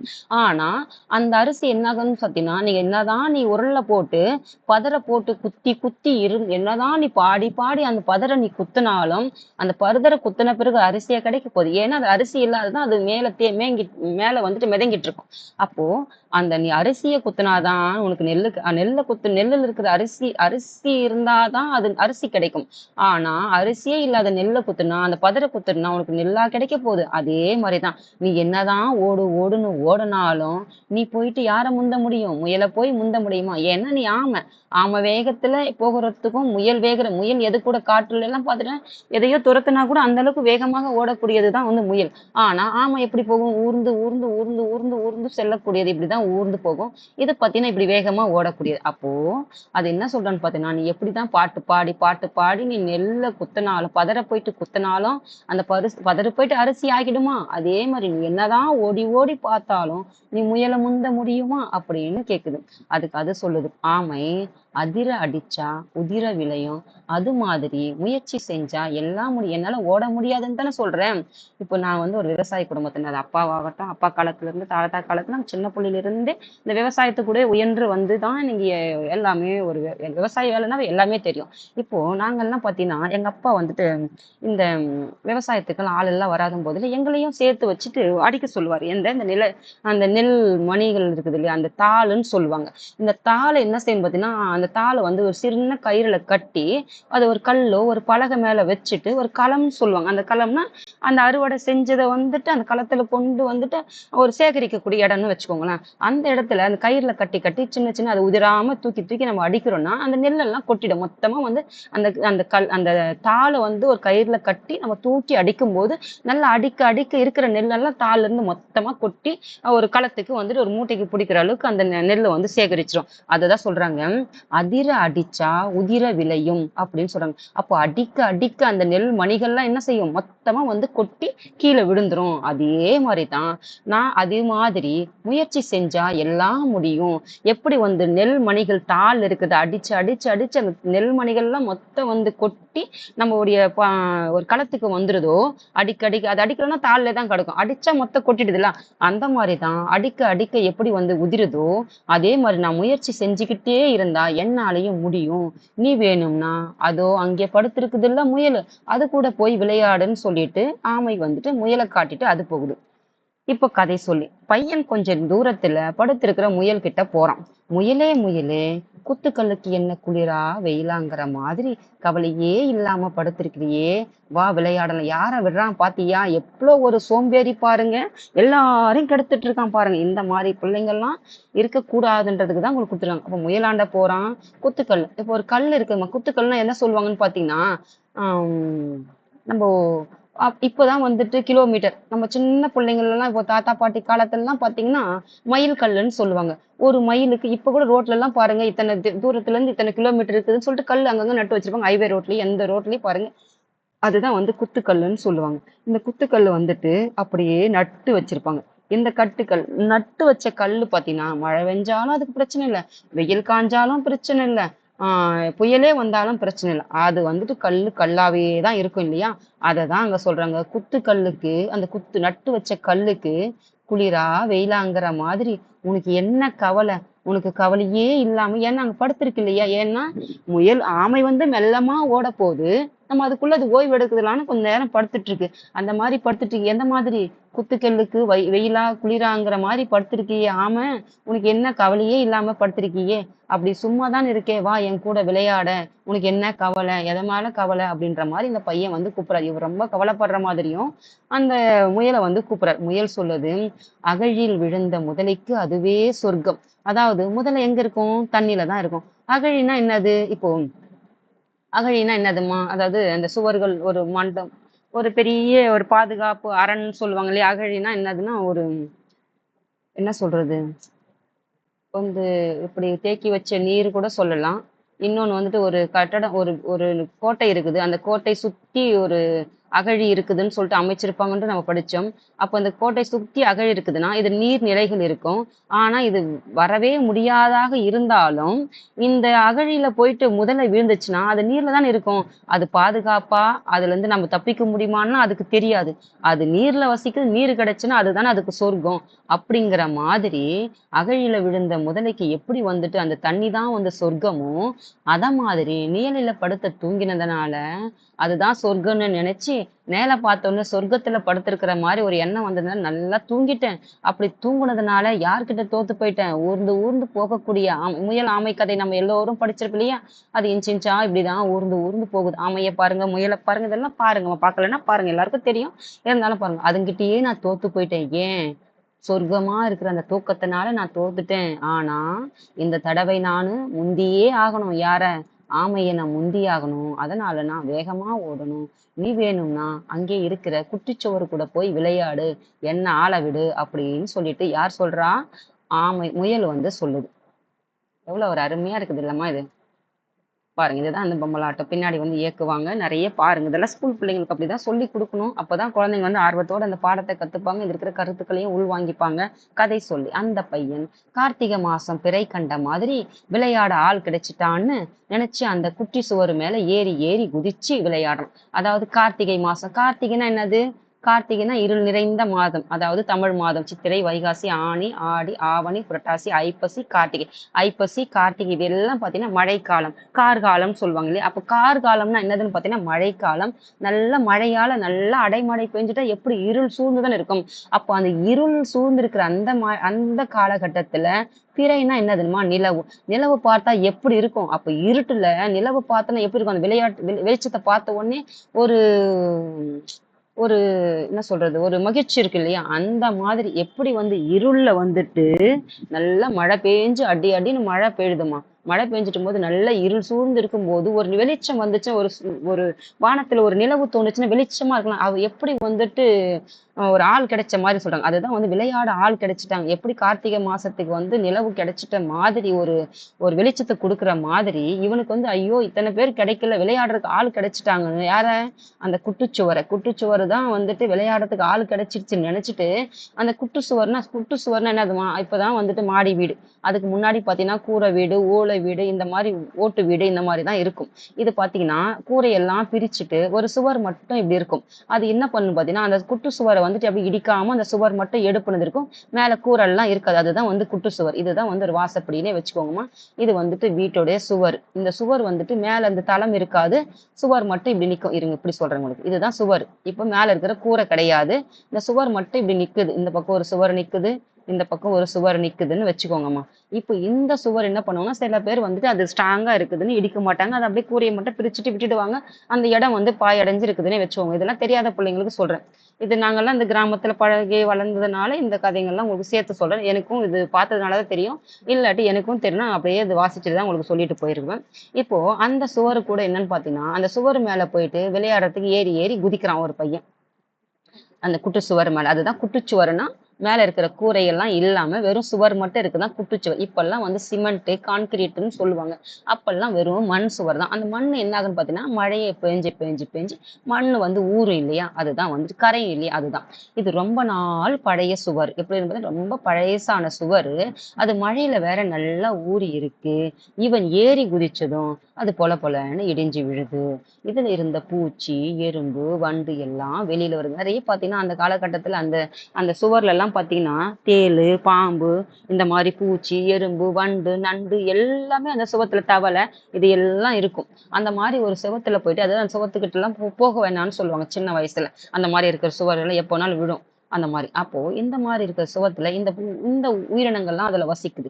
அப்போ அந்த உயிரினங்கள் யாருமே இல்லாத குட்டுச்சுவரு, அது இடிஞ்சு பாழடைஞ்சு வசிக்கிறதுக்கே ஆளே இல்லாம கிடந்த சுவத்துல இவங்க வந்து இருந்தா, இவன் என்ன பண்றான்னா, அத ஏறி ஏறி குதிச்சு, அதையும் வந்து இடிஞ்சு விழுந்துச்சு. அப்ப அதனுடைய வீடு இல்லாம போயிடுச்சா? அப்ப அத சொல்லுது எறும்பு, "அடப்பாவி! நாங்களே அத விட்டாலும் கதி இல்ல, அப்பால போனாலும் விதி இல்லன்னு நெனச்சு" அதாவது இது என்ன சொல்றாங்கன்னா பார்த்தீங்கன்னா, "அடப்பாவி! இந்த சுவர விட்டா கதி இல்ல. இத விட்டா எங்களுக்கு வேற கதியே இல்ல. வேற எதுவுமே இல்ல. கதின்னா என்னது? இத விட்டா வேற வழியே இல்லன்ற மாதிரி இந்த சுவத்துல இருந்தா, அப்பால போறதுக்கும் வேற விதி இல்ல. அங்க வேற எதுவும் எங்களுக்கு வேற எதுவும் வாய்ப்பில்ல, விதி இல்ல. அப்படின்னு நெனச்சுட்டு நாங்க இங்க இருக்கிறோம். இதையே வந்து உடைச்சு தள்ளி எங்கள இப்படி வீடு இல்லாம ஆக்கிட்டியே அப்படின்னு சொல்லுது. 2வது பார்த்தீங்கன்னா, தட்டி போட்ட ரொட்டிக்கு புரட்டு போட ஆள் இல்லாம இருக்கும். அதாவது வேற வழி இல்லாம இருக்கும். தட்டி போட்டோம்னா, ஒரு ரொட்டி வந்து அம்மா வந்து சட்டியில தட்டி போட்டுருக்காங்க. தட்டி போட்ட ரொட்டிக்கு எடுக்கிறது அதுக்குள்ள இன்னொன்னு தேய்க்கிறாங்கன்னா, அது புரட்டி போடுறதுக்கு ஒரு ஆள் வேணும் இல்லையா? இல்ல. அப்போ அம்மா வந்து தட்டியும் போடுறாங்க, புரட்டியும் எடுக்குறாங்க. அத சொல்றாங்க. தட்டி போடுறத ரொட்டிக்கு வந்துட்டு புரட்டினா திருப்பி போடுறதுக்கு ஆள் இல்லாம நாங்களே இருக்கோம். வேற போக்கிடம் இல்லாம எங்களுக்கு இருக்கும். இந்த குட்டுச்சுவர விட்டா வேற எதுவுமே இல்ல. இப்படி போயிருந்த இது வந்துட்டு இப்படி நாஸ்தி பண்ணி எங்களுக்கு கீழ உடைச்சுட்டு எங்களுக்கு வீடு இல்லாம ஆக்கிட்டியே! உனக்கு தான் வேலை இல்லன்னா, நாங்க பாடுபட்டு சேர்த்து வச்ச பொருளை எல்லாம் இப்படி போட்டு உடைச்சிட்டியே அப்படின்னு சொல்லிட்டு அந்த எறும்பு வந்து அங்க இருக்கிற பூச்சி, எறும்பு, வண்டு, நண்டு எல்லாம் சொல்லுது. ஏன்னா, நம்ம பார்த்திருப்போம் எறும்பு வந்துட்டு 6 மாதத்திற்கான உணவுகளை வந்துட்டு அந்த எறும்பு வலைகள்ல வந்து சேகரிச்சு வச்சிருக்கும். மீதமுள்ள 6 மாத மழைக்காலங்கள்ல அந்த பார்த்தீங்கன்னா, அந்த எறும்பு கூண்டு போய் பாருங்க. அப்படியே குட்டி குட்டியா ஒரு பூ மாதிரி அது வெள்ளையா இருக்கும் பாருங்க. அதனுடைய உணவு. ஏன்னா, அதனுடைய வெயிட்டுக்கு ஏத்தவாறு அது உணவு வந்து சேகரிச்சு வச்சிருக்கும். அதே மாரி தான் ஒரு எறும்பு கூட, ஒரு பூச்சி கூட, ஒரு வண்டு கூட தன்னுடைய தேவைக்கான உணவுகளை 6 மாதத்திற்கு முன்னாடியே திட்டமிட்டு உணவு வந்து சேகரிச்சு வச்சுக்குது. ஆனா, ஒரே ஒரு வழிய நமக்கு சிலிண்டர்ன்றது ஒன்று கட் பண்ணதுனால, நமக்கு சோறு செய்யறதுக்கு கூட, அடுப்பு எரிக்கிறதுக்கு கூட இல்லாம போயிடுது. ஏன்னா, அந்த அளவுக்கு நாம அடுத்த நாட்ட கையேந்தி இருக்கிறதுனால, அந்த சிலிண்டர் தட்டுப்பாடு இப்போ கிராமத்துல இருக்கிறோம், விறகு வச்சு கூட சமைச்சுக்கிறோம். அதே சிட்டில இருக்கிறவங்களுடைய சூழ்நிலை என்ன? அப்ப எவ்வளோ கஷ்டம் பாருங்க. அதனால, அதான் தற்சார்பு, இதெல்லாம் வந்து அதனால தான் அந்த காலத்திலேயே காந்தி எல்லாம் பார்த்தீங்கன்னா, அத்தன போராட்டங்கள் வந்து நம்ம சுயசார்பு சிந்தனையெல்லாம் அன்னைக்கே கொண்டு வந்திருப்பாங்க.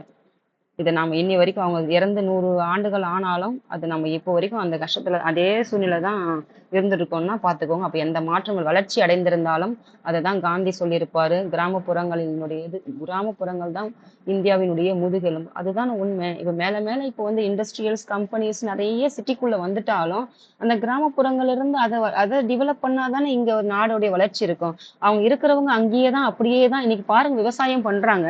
விவசாயம் பண்றவங்க அவங்க கடினமாக உழைக்கிறாங்க. அவங்க எல்லா வேலையும் செய்யறாங்க. காலையில எனக்கு தெரிஞ்சவங்களே பார்த்தீங்கன்னா, இந்த 6 மணிக்கு ஒரு டீய குடிச்சுட்டு, ஒரு டீய குடிச்சுட்டு விவசாயத்துக்கு போயிட்டு காலையில போயிட்டு வேலை செய்றதுக்கு இறங்குனாங்கன்னா, அந்த உணவு வரும், போயிட்டு சாப்பிட வருவாங்க, சாப்பாடு வரும், எல்லாம் பண்ணுவாங்க. அந்த சூரியன் அந்த அது சொல்லுவாங்கல்ல, சூரியன் மறையிற வரைக்கும் வேலை செய்வாங்க. ஆனா, அவங்களுடைய வருமானம் என்பது அந்த அளவுக்கு 3 மாசம், இல்ல 6 மாசம், இல்ல ஒரு வயிறு செய்யக்கூடிய பயிரினுடைய அந்த விளைச்சலே வந்தாலும், அவங்களுடைய உழைப்பு, அவங்களுடைய செலவினம் இது எல்லாம் கணக்கில் எடுத்து பார்த்தோம்னா, அங்க என்ன இருக்குன்னு பார்த்தீங்கன்னா, கடைசியா ஒண்ணுமே இல்லாம தான் இருக்கும். அதே நகரத்துல பார்த்தீங்கன்னா, உட்கார்ந்து 1 மாசம் வாங்குற செலவு, 1 மாசத்துல வாங்குற வருமானத்த அவங்க வருஷம் முழுவதும் பண்ணா இல்ல, 10 வருஷம் ஆனாலும் அதுக்கு ஈடு இணையே பண்ண முடியல. அதுதான் அது என்னன்னு பாருங்க. அப்ப அந்த அளவுக்கு அந்த விவசாயத்தினுடைய அந்த என்ன சொல்றது?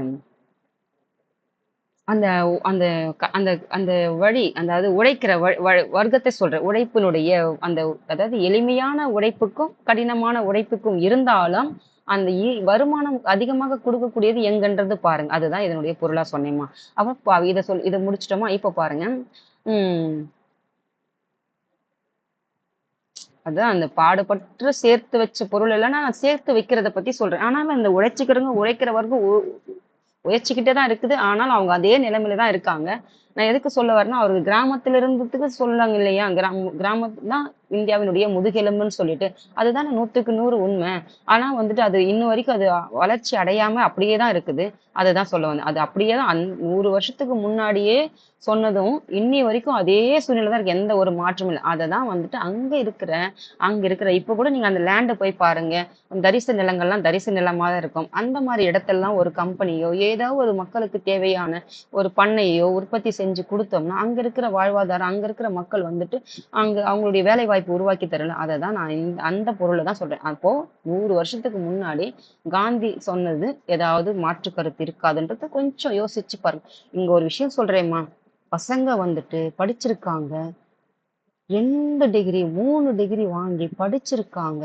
அந்த படிச்ச விஷயத்த கொண்டு ஒரு அனலைஸ் பண்றது, ஒரு சிந்தித்து ரைட்டா, ராங்கான்னு டிசிஷன் எடுக்கிறதுக்கு கூட அந்த கல்வி இல்லன்னா, அந்த கல்வியால என்ன பயன்? எனக்கு அவ்ளோ வருத்தமா இருக்குது. ஒரு ஒரு புள்ள வந்துச்சு. ஆ என்ன ஓட்டு போட்டேன்னு கேட்டேன். யாரு நிர்ணயிக்கிறாங்கன்னு கூட தெரியல. எந்த கட்சி, எந்த ஓட்டு யாருக்குன்னு கூட தெரியல. இத்தனைக்கும் நல்ல ஒரு சிட்டில இருக்கிற புள்ள, நல்லா படிச்சிருக்கு. நல்ல ஒரு தரமான கல்வி படிச்ச புள்ள தான் அது. ஆனா, அந்த ஒரு அனலைஸ் கூட இல்லன்னா, நாடு எங்க போகுது? இதுக்கே இப்படி இருக்குன்னா, அப்ப கிராமத்துல இருக்கவங்கலாம் எப்படி இருப்பாங்க? இன்னும் படிப்பறிவு இல்லாதவங்கலாம் எப்படி இருப்பாங்கன்ற சூழ்நிலை தான் இன்னமும் இருக்குதுன்றது தோணுச்சு எனக்கு. அப்போ நம்ம படிக்கிறோம்னா, அந்த படிக்கிற படிப்பு வந்து நமக்கு எதற்கு தரும்னா, வேலைக்கு மட்டும் போற மாரியா படிக்கிறோம்? இல்ல. படிப்புன்றது ஒரு டிகிரி பேப்பர்ல மட்டும் தான் இருக்குதே ஒழிய, உன்னோட ஸ்கில்ஸ் என்னன்னா, உன்னுடைய டிகிரிக்கு அங்க வேல்யூவே கிடையாது. அப்போ உன்னுடைய வாழ்வியல் முறை ஒண்ணு இருக்குது. உன்ன சுத்தி இருக்கிற அந்த சரவுண்டிங்க பார்க்குற ஒரு முறை இருக்குது. அதனோட அந்த சமூகத்தோட சேர்ந்து, அத பார்த்து உன்னுடைய ஸ்கில்லு, உன்னுடைய சர்டிஃபிகேட்டு, உன்னுடைய நாலேட்ஜ் இது எல்லாம் சேர்ந்தா தான் உனக்கு ஒரு வேலைவாய்ப்பு குடுக்குமே ஒழிய, நீ அந்த படிக்கிற படிப்பால ஏதாவது இருக்கான்னு போய் பாருங்க. கொஞ்சம் யோசிச்சு பாருங்கம்மா. அப்படிதான் இருக்கு இன்னைக்கு. அதாவது எதுக்கோ ஒண்ணுது கண்ண மூடி காட்டுல விட்ட மாரி, எதையோ ஒண்ணு எல்லாரும் செய்றாங்க, எல்லாரும் போறாங்கன்றது தான் இருக்கே கண்டி, தனி சிந்தனைன்றது ஒண்ணு, அந்த சிந்திக்கிறது ஏன்னா ரீல்ஸ் பாக்குறாங்க, ஷார்ட்ஸ் பாக்குறாங்க, வீடியோஸ் பாக்குறாங்க, அதற்கு நேரம் ஒதுக்குறமே ஒழிய, ஒரு 5 நிமிஷம் தன் சுய சிந்தனையால சிந்திக்கிறது எது நல்லது, எது கெட்டது, சிந்திக்கிறதுக்கு யார்கிட்டயாவது அந்த சிந்தனை திறன் இருக்காதுன்றதுன்னு பாருங்க. இது இல்லன்னா அது என்ன சொல்றதுன்னு தெரியலம்மா. பாருங்க. இதெல்லாம் நீங்க இது பார்க்குறவங்க யாரு 10 பேர் பார்த்தாலும் சரி, 20 பேர் பார்த்தாலும் சரி, இதுல இருந்தாவது கொஞ்சம் சில விஷயங்கள் வந்து கத்துக்கோங்க. என்னுடைய அனுபவத்த தான் உங்களுக்கு வந்துட்டு சேர்த்து சொல்லிட்டு இருக்கேனே ஒழிய, நான் பார்க்குற விஷயங்கள், கேட்கிற விஷயங்கள் தான் சேர்த்து சொல்றேன். இந்த மாரிலாம் இருக்காம, ஒரு தற்சார்பு சிந்தனை, தற்சார்புன்னு மட்டும் சொல்றேங்க. தற்சார்பு சிந்தனையும் இருக்கணும். நமக்குன்னு ஒரு ஒரு சுய சிந்தனையும் இருக்கணுமா? எது நல்லது? எது கெட்டது? இது சரியா? இது தவறா? இது கரெக்ட்டான வழியா? இது நம்ம பார்ப்போம் இல்லையா? இப்போ ஒரு ரூட் போறோம். ஒரு தெரியாத இடத்துக்கு போறோம். இது நீங்க சம்டைம்ஸ் பார்த்தீங்கன்னா, அந்த Google மேப் கூட உங்களுக்கு தெரியாத இடத்துல போய் காட்டுல கூட விட்டுடும். அது போற பின்னாடி போனீங்கன்னா, ஒரு இடம் அங்க எங்கேயுமே இருக்க ஒரு காட்டுல போய் கொண்டு போய் விட்ட காலங்கள், அத நாங்களே அனுபவிச்சிருக்கோம். அதே மாரி தான். ஒரு ஒரு ரூட் இருக்குதுன்னா அது சரியான பாதையில் தான் போகுதா, அது சரியான இடத்த தான் போய் அடையுதான்னு நமக்கு தெரியணும்ல. அதே மாதிரிதான் ஒரு ஒரு வழியை நம்ம தேர்ந்தெடுக்கிறோம்னா அதை நம்ம எப்படி வந்துட்டு அது கொஞ்சமாவது கண்ணை மூடி காட்டுல விட்ட மாதிரி நம்ம குருட்டுத்தனமா போறதை விட அது சரியான இடத்த தான் போய்தான்ட்டு நம்ம ஒரு வழியே பார்க்கும்போது அப்ப இதெல்லாம் நம்ம ஒரு ஒரு நம்ம 5 வருஷம் நம்மள ஆள்றாங்கன்னா நிச்சயம் அதெல்லாம் நம்ம ஒரு ஒரு நமக்கு நம்மளோட மட்டும் இல்லாம நம்முடைய 5 வருடம் போது நம்ம குழந்தைகள் ஒரு வயசானவங்க வந்து ஒரு பேர பிள்ளைகள் இது மொத்தம் 3 தலைமுறையை வந்து பார்க்கக்கூடியதுதான் ஒரு 5 ஆண்டு காலம் என்பது. இது யாருமே கருத்துல வாங்குறதே கிடையாது. அப்படியே ரீல்ஸ் தள்ளனா அவ்வளோ அடிக்டடு எந்த ஒரு இதுலதான் அப்படி கத்துறாங்க, எதுக்குதான் அப்படி எமோஷனலா இருக்கிறாங்கன்னு எதுவுமே ஒரு சொல்ல வார்த்தையே இல்லம்மா. அதுக்கு என்னன்னு சொல்றதுன்னே தெரியல. இந்த மாதிரி எல்லாம் இருக்காமீங்க. கொஞ்சமாவது சுய சிந்தனைய கொஞ்சம் யோசிங்க. இந்த மாதிரி யோசிச்சு ஒரு விஷயத்த அடுத்தவங்களுக்கும் செய்யுங்க. உங்களுக்கும் அது பயன்பாட்டுல வச்சுக்கோங்கம்மா. இப்ப பாருங்க. இதெல்லாம் உங்களுக்கு ஏன் சொல்றேன்னா, அப்படியே கண்மூடி கண் இருந்தும் குருடா இருக்கிற மாதிரி படிச்சிருந்தும் அந்த படிப்பு பயன்படணும். அந்த படிப்பு எதற்கு? வேலைக்கு மட்டும் வேலைக்கு கூட நம்ம தகுதியாவா படிச்சிருக்கோம். அந்த சர்டிபிகேட் மட்டும் பேருக்கு பின்னாடி சர்டிபிகேட் மட்டும் போட்டுக்கிறது மட்டும் அது உங்களை எத்தனை பேர் போயிட்டு வேலை இல்லாத இருப்பாங்கன்னு போய் கேட்டு பார்த்தீங்கன்னா தெரியும். வேலை இல்லாதவங்க ஏன்னா உங்ககிட்ட அந்த ஸ்கில்ஸ் இல்லை. சர்டிபிகேட்டை மக்கப் பண்ணி இதை கூட நான் உங்களுக்கு ஏன் வந்து ஒவ்வொன்றுத்துக்கும் விலைக்கு விலைக்கு சொல்றேன்னா அந்த அந்த அனுபவத்தினோட சேர்த்து தான் நான் உங்களுக்கு சொல்றேன். நான் எனக்கு கூட இதுக்கு பொருள் தெரியாது. இதெல்லாம் வாழ்க்கையினுடைய அனுபவங்களை தான் சேர்த்து சொல்றதுனாலதான் எனக்கு கூட சொல்ல தெரியுது.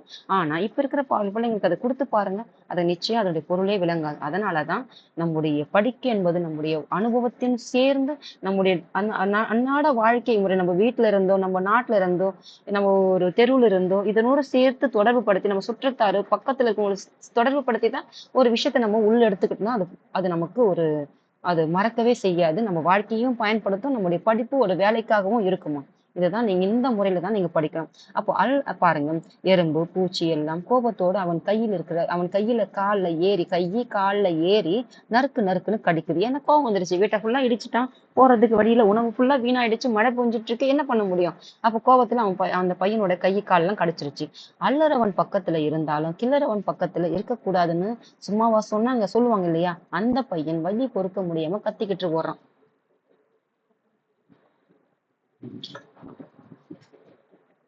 அதாவது ஒரு ஸ்கூல்ல நம்ம பசங்க வந்து ஒரு பெஞ்ச் பக்கத்துல உட்காந்துட்டோம்னு வச்சுக்கோங்கம்மா. ஒரு லைனா உட்காந்துட்டு இருக்கோம். ஒரு சில பிள்ளைங்க பாத்தீங்கன்னா இங்க ஒருத்தர் இருக்கான்னு வச்சுக்கோங்கம்மா. இவன் என்ன பண்ண பார்த்தா அமைதியா உட்காந்துருவான். ஆனா சுருக்குன்னு கிள்ளிடுவான். அப்போ அந்த சுருக்கம் அதாவது அதான் சொல்லுவாங்க. அந்த அமைதியா அதாவது அள்ளுறவன் பக்கத்துல கூட ஒரு பொருளை டைரக்டா எடுத்துக்கிறவன் பக்கத்துல கூட உட்காந்துலாம். ஆனா பிடிச்சு பக்கத்துல உட்காந்து கிள்ளிடுவான் பாரு. அவன் பக்கத்துல உட்கார பிடிச்சு நறுக்குன்னு வச்சு கிள்ளி விட்டுடுவான் சொல்லுவாங்க சின்ன குழந்தைங்கள. அந்த மாதிரி பசங்க பக்கத்துல உட்காரவே முடியாது அப்படின்னு சொல்றாங்க இல்லையா? அததான் இங்க சொல்றாங்க. அப்போ இந்த எறும்பு வந்து கடிக்குது இல்லையா? அததான் சொல்றாங்க. அள்ளுறவன் பக்கத்துல கூட உட்கார்ந்தலாம். ஆனா பிடிச்சு கடிக்கிறவன் அந்த கடிக்கிறது அந்த வலி கூட தாங்கிப்பான். அதுவும் எவ்வளவு வலிக்கும். அததான் சொல்றாங்க. அப்ப கில்லறவன் பக்கத்துல இருக்கவே முடியாதுன்னு வலி பொறுக்க முடியாமல் கத்திக்கிட்டே ஓடுறான். அமாவாசை இருட்டுல பெருச்சாளிக்கு போன இடமெல்லாம் வழிதான்ங்கிற மாதிரி காட்டுலயும் மேட்லயும் காடு மேடுலாம் ஏறி விழுந்து அடிச்சுக்கிட்டு வீட்டுக்கு ஓடி போய் சேர்றான். அமாவாசை இருட்டு. அமாவாசைன்னா என்ன? அமாவாசை கருக்கள்னு சொல்லுவாங்க. அமாவாசை இருட்டுன்னு சொல்லுவாங்க. அதுல அமாவாசை இருட்டுல வந்து ஒரு பெருச்சாளின்னா எலியோடைய பெரிய ஒரு இனம் தான் வந்து பெருச்சாளின்னு சொல்லுவாங்க. எலி, மூங்கில் இதெல்லாம் சொல்லுவாங்க இல்லையா? அதனுடைய பெருசுதான் வந்துட்டு பெருசாளின்னு சொல்லுவாங்க. அது என்னன்னு பாத்தீங்கன்னா இருட்டுல எப்படி இருட்டா இருக்குது. அது எப்படியெல்லாம் போகுதோ அந்த போன இடமெல்லாம் அதுக்கு வழின்னு சொல்லுவாங்களா? அதுதான். அப்போ அமாவாசை இருட்டுல ஒண்ணுமே தெரியல. அது எந்த பக்கம்லாம் ஓடுதோ அந்த பக்கம்லாம் வழி அப்படின்னு சொல்றது. அவன் எந்த பக்கம்லாம் கடிச்சிட்டு அந்த வலி தாங்க முடியாது எப்படியெல்லாம் காடு மேடெல்லாம் தாண்டி தாண்டி எகிரி குதிச்சு ஓடினாலும் அது எல்லாம் அவனுக்கு வழியாயிடுச்சு. எப்படியோ ஒரு வழியா போயிட்டு வீடு போய் சேர்ந்துட்டான் அப்படின்னு சொல்றாங்க. இதெல்லாம் பாரு நம்ம வாழ்க்கையில நம்ம சின்ன பிள்ளைங்களா இருந்தோம்னா நம்ம என்னெல்லாம் பண்ணுவோமோ இப்ப நம்ம தெருவுல விளையாட பிள்ளைங்களா இருந்தா இதெல்லாம் தெரியும். வீட்டுக்குள்ளேயே இப்ப உட்காந்து கம்ப்யூட்டர்லயோ இல்லாட்டி போன்லயோ அந்த ரீல்ஸோ கேம்ஸோ உட்காந்து பாக்குற பிள்ளைங்களுக்கு இதெல்லாம் தெரியாது. இதெல்லாம் கொஞ்சம் குறைச்சிட்டு கண்ணு எல்லாம் எவ்வளவு டெக்னாலஜிஸ் வளர்ந்துச்சோ நல்ல விஷயங்கள் 100%த்துல 50% நல்லதுன்னா 50% கெட்டது. எப்படின்னு பாத்தீங்கன்னா இப்ப கண் இதையே நம்ம போனையே பார்த்துட்டு இருந்தா கண்ணு போயிட்டுதான். இதையே நம்ம தூங்குறதுக்கு முன்னாடி படுக்கிற வரைக்கும் பார்த்தோம்னா அந்த ரேடியேஷன் அந்த வைப் அந்த கதிர்வீச்செல்லாம் நம்ம கண்ணு போயிடுதான். தூக்கம் வராம போயிட தூக்கம் பாதிக்குதான். தூக்கம் பாதிப்பவே எல்லாமே ஸ்பாயிலடா. மறுநாள் நமக்கு அந்த ஹெல்த்தே அஃபெக்ட் ஆகுதா? அதுதான் இதனுடைய எல்லாத்துக்கும் காரணம். நமக்கு தேவைக்கு மற்றும் நமக்கு தேவை எதுவோ அதுக்கு மட்டும் நிறைய பேர் பாருங்க தன்னுடைய தூரத்தை வைப்பாங்க. இதெல்லாம் ஒரு தேவைக்கு மட்டும்தான் பயன்படுத்தவங்க. அதாவது தெரிஞ்சவங்க தெரியாதவங்க தான் அதை பிடிச்சி அதையே அடிக்டடா ஆயிட்டு அதுக்கு பின்னாடியே சுயன்றுகிட்டு இருப்பாங்க. தெரிஞ்சவங்க அது எதுக்கு தேவையோ அதுக்கு மட்டும் தேவைக்கு வச்சுக்கிட்டு மிச்சத்தை போய் தூர வைப்பாங்க. அது யார் வைக்கிறாங்களோ அவங்க நல்லா போயிட்டு லைஃப்ல நல்லா இருப்பாங்க. கிட்டவே அது கூடவே அதுலயே தான் உயர்ந்துகிட்டு இருப்பாங்க. மத்தவங்களுடைய ரீல்ஸ் பார்த்துட்டு மத்தவங்களுடைய வீட்டுல நடக்கிற ஒண்ணும் இல்ல. அவங்க அடுத்தவங்களோட வீட்டுல எத்தனை பசங்களோட எத்தனை பேருடைய லைஃப ஸ்பாயில் பண்றாங்க, எத்தனை பேருடைய நேரத்தை வீணடிக்கிறாங்க தெரியுமா? ஒண்ணுமே இல்லாத சின்ன விஷயத்துக்கு சொல்றதுக்கே அருவருப்பா இருக்குது. அந்த மாதிரி விஷயத்துக்கெல்லாம் லைவ் ஆன் பண்ணிட்டு அந்த என்ன சொல்றது அந்த வியூஸ் இன்க்ரீஸ் பண்றதுக்காக எவ்வளவு ஒரு கேவலமான செயலெல்லாம் செய்யக்கூடிய அளவுக்கு இந்த சோசியல் மீடியா வந்து கொண்டு போய் சேர்த்துட்டு இருக்குது இன்னைக்கு. ஒவ்வொருத்தருடைய நேரத்தை 10 100 பேர் இல்ல லட்சம் பேர் 100 லட்சம் பேருடைய 1 மணி நேரத்தினுடைய கால்குலேஷன் போட்டு பாருங்க. அது எத்தனை மணி நேரங்கள் வீணாச்சுன்னு சொல்லிட்டு அப்போ ஒருத்தருடைய ஒரு வீடியோவுக்கு 1 மணி நேரம்னா இதை மாதிரி எத்தனை வீடியோ அவங்க பார்ப்பாங்க பாருங்க. அப்ப எத்தனை மணி நேரங்கள் அவங்க வீணடிக்கிறாங்க அவங்க லைஃப்லன்னு பாருங்க. இதெல்லாம் ஒரு ஒரு கால்குலேஷன் இதெல்லாம் நம்ம யாருமே போட்டு பார்க்கறது இல்ல. அப்படியே எதுக்குன்னு ஏன் எதுக்கு எப்படின்னு நம்ம கேள்வி கேட்காத வரைக்கும் நம்ம அங்கேயே தான் கிடக்கணும். இதெல்லாம் கொஞ்சம் நம்ம ஒரு வீடியோ பார்க்குறோம். இது என்னுடைய வீடியோ ஒரு 1 மணி நேரம் இருக்குதுன்னா இது எதுனா பயன் இருந்தா பார்க்க போறீங்க. பயன் இல்லைன்னா போயிட்டு போக போறீங்க. அவ்வளவுதான். பயன் இருக்கிறவங்க பார்க்க போறாங்க. பயன் இல்லைன்னா தேவையில்லைன்னா பார்க்க போறது கிடையாது. அவங்களுக்கு இது தேவை கிடையாது. தேவையில்லாததுன்னு பார்த்தோம்னா இது அவங்களுக்கு நேரத்தை வீணம். யாருக்கு தேவையோ அந்த 1 மணி நேரம்னால பயனுள்ளதாக இது சுத்தமா புரியவே இல்லை. அவங்களுக்கு பார்த்தா இது பயன் புரியும். எனக்கு இது தேவைன்னா அவங்களுக்கு இது பயன். அவங்க வந்து இதை பார்த்தாங்கன்னா அவங்களுடைய நேரம் தான் விரையும். அதே மாதிரிதான் அது படிப்பு சார்ந்ததாக இருந்தாலும் சரி, எந்த விஷயம் சார்ந்த நல்ல விஷயமாக இருந்தாலும் சரி, ஒவ்வொருத்தனுடைய வீட்டுல போட்டு ஆன் பண்ணி வச்சுட்டு அப்படியே அவங்க நடக்கிறது பேசுறது இதெல்லாம் ஒரு பொழப்பா? என்ன சொல்றதுன்னு தெரியல. இதையும் பார்க்கறதுக்கு ஒரு கூட்டம். இதெல்லாம் நேரத்தினுடைய அந்த அருமை தெரியாதவங்களையோ ஒரு நல்ல விஷயத்த பார்க்கறதுக்கு தாண்டி இதெல்லாம் இருக்குதுன்னா எத்தனை பேருடைய வாழ்க்கையை வந்து சீரழிச்சுக்கிட்டு நேரத்தை வந்து சீரழிச்சுட்டு இப்போ அவங்க அதுல வந்து அவங்க கான்சென்ட்ரேஷன் பண்ணலைன்னா அவங்களுக்குன்னு ஏதாவது ஒரு ஸ்கில்ஸ் இருக்கும். ஏதோ ஒன்று செய்வாங்க இல்லையா? பாருங்க அது எப்படிலாம் போகுதுன்னு பாருங்க. இதெல்லாம் யாருமே அதை சிந்திக்கிறது அதான் சொல்றேன் சிந்திக்கிறதே கிடையாது. அம்மா அம்மா ஊர் உலகத்துல பையன் சொல்றான். ஊர் உலகத்துல எல்லாரும் அவங்க வேலையை பாக்குறாங்க. பையன் போயிட்டு எல்லாரையும் பார்த்துட்டு போனான் இல்லையா? அப்போ ஊர்ல எல்லாரும் அவங்க வேலையை வந்து பாக்குறாங்க. யார் இதான் கரெக்ட் பாருங்க எப்படி இருக்குது. இதுதான் இந்த சோசியல் மீடியா வந்துட்டு அடுத்தவங்க செய்யறத பார்த்துட்டு இருக்கு. அவன் பொழைச்சிட்டு போறான். அவன் வியூஸ் வந்துட்டு இன்க்ரீஸ் ஆகிட்டு அவன் வந்துட்டு சம்பாதிச்சுட்டு போறான். நீங்க பாக்குறவங்க அடுத்தவங்க வீட்டுல என்ன நடக்குதுன்னு பார்த்துட்டே கிடக்க வேண்டியதுதான். அது அந்த அந்த நேரத்தை உனக்கு பயனுள்ள வகையில ஒரு கூட பின்றதா இருக்கட்டுமே. ஏதோ ஒண்ணு அந்த அந்த காலத்துல எல்லாம் பாத்தீங்கன்னா இப்ப இருக்கிற மாதிரி எத்தனையோ குடிசை தொழில்களா இருந்து இப்ப எல்லாத்துக்கும் மிஷின் வந்துருச்சு. ஆனா அக்காலகட்டத்தில் எல்லாத்துக்கும் வந்துட்டு அவங்களுடைய கைத்திறன்கள் இருந்தது. அவங்களுடைய ஸ்கில்ஸ் இருந்தது. இந்த மாதிரி சின்ன சின்ன வேலையா தன்னுடைய வீட்டு தேவைக்காவது பண்ணிக்கலாம் இல்ல. அடுத்தவங்களுடைய நேரத்தை செலவு செய்யறதை விட இந்த மாதிரி எல்லாம் செலவு செய்யுது. அதாவது எதுக்குமே இல்லாததை விட இந்த மாதிரி பயன்படுத்துறது கூட எவ்வளவு பரவாயில்ல. எறும்பு ஒரு பூச்சி புழு கூட சும்மா இல்லாம வேலை செய்யுமா? அது கூட தன்னுடைய வேலையை செய்யுது. ஆனா நான் சும்மா இருக்கிற படிக்கலையே அப்படின்னு சொல்லிட்டு வந்து சொன்னோம். எனக்கு இப்பதான் புத்தி வந்தது. என்னோட வேலை படிக்கிறதுன்னு எனக்கு புரிஞ்சிடுச்சு. என்னோட வேலை இப்போ இந்த வயசுல என்ன வேலை? எனக்கு படிக்கிறதுன்னு நல்லா புரிஞ்சிடுச்சு. ஏன்னா இங்க இருக்கிற ஒரு ஜீவராசிகள் கூட என்ன இல்லை சும்மா இல்லை. அதனால எனக்கு இப்பதான் புத்தி வந்து எனக்கு புரிஞ்சுது. நான் இனிமே படிக்கிறேன். இனிமே நானும் சும்மா இருக்காம ஒழுங்கா பள்ளிக்கூடம் போய் படிக்கிறேன் அப்படின்ட்டு அம்மா கிட்ட சொல்றான். அதுக்கப்புறம் கதை சொல்லி அதற்கு பிறகு பையன் நல்லபடியா படிக்க தொடங்குறான். ஆளுக்கு ஒரு வேலைன்னு எல்லாருக்கும் புரிய வைக்கிறான். அதனுடைய தீம் என்ன? ஆளுக்கு ஒரு வேலைன்னு சொல்லிட்டு அந்த கதையை வந்துட்டு எல்லாருக்கும் புரிய வைக்கிறான். இந்த கதை வந்து இதோட முடிவது.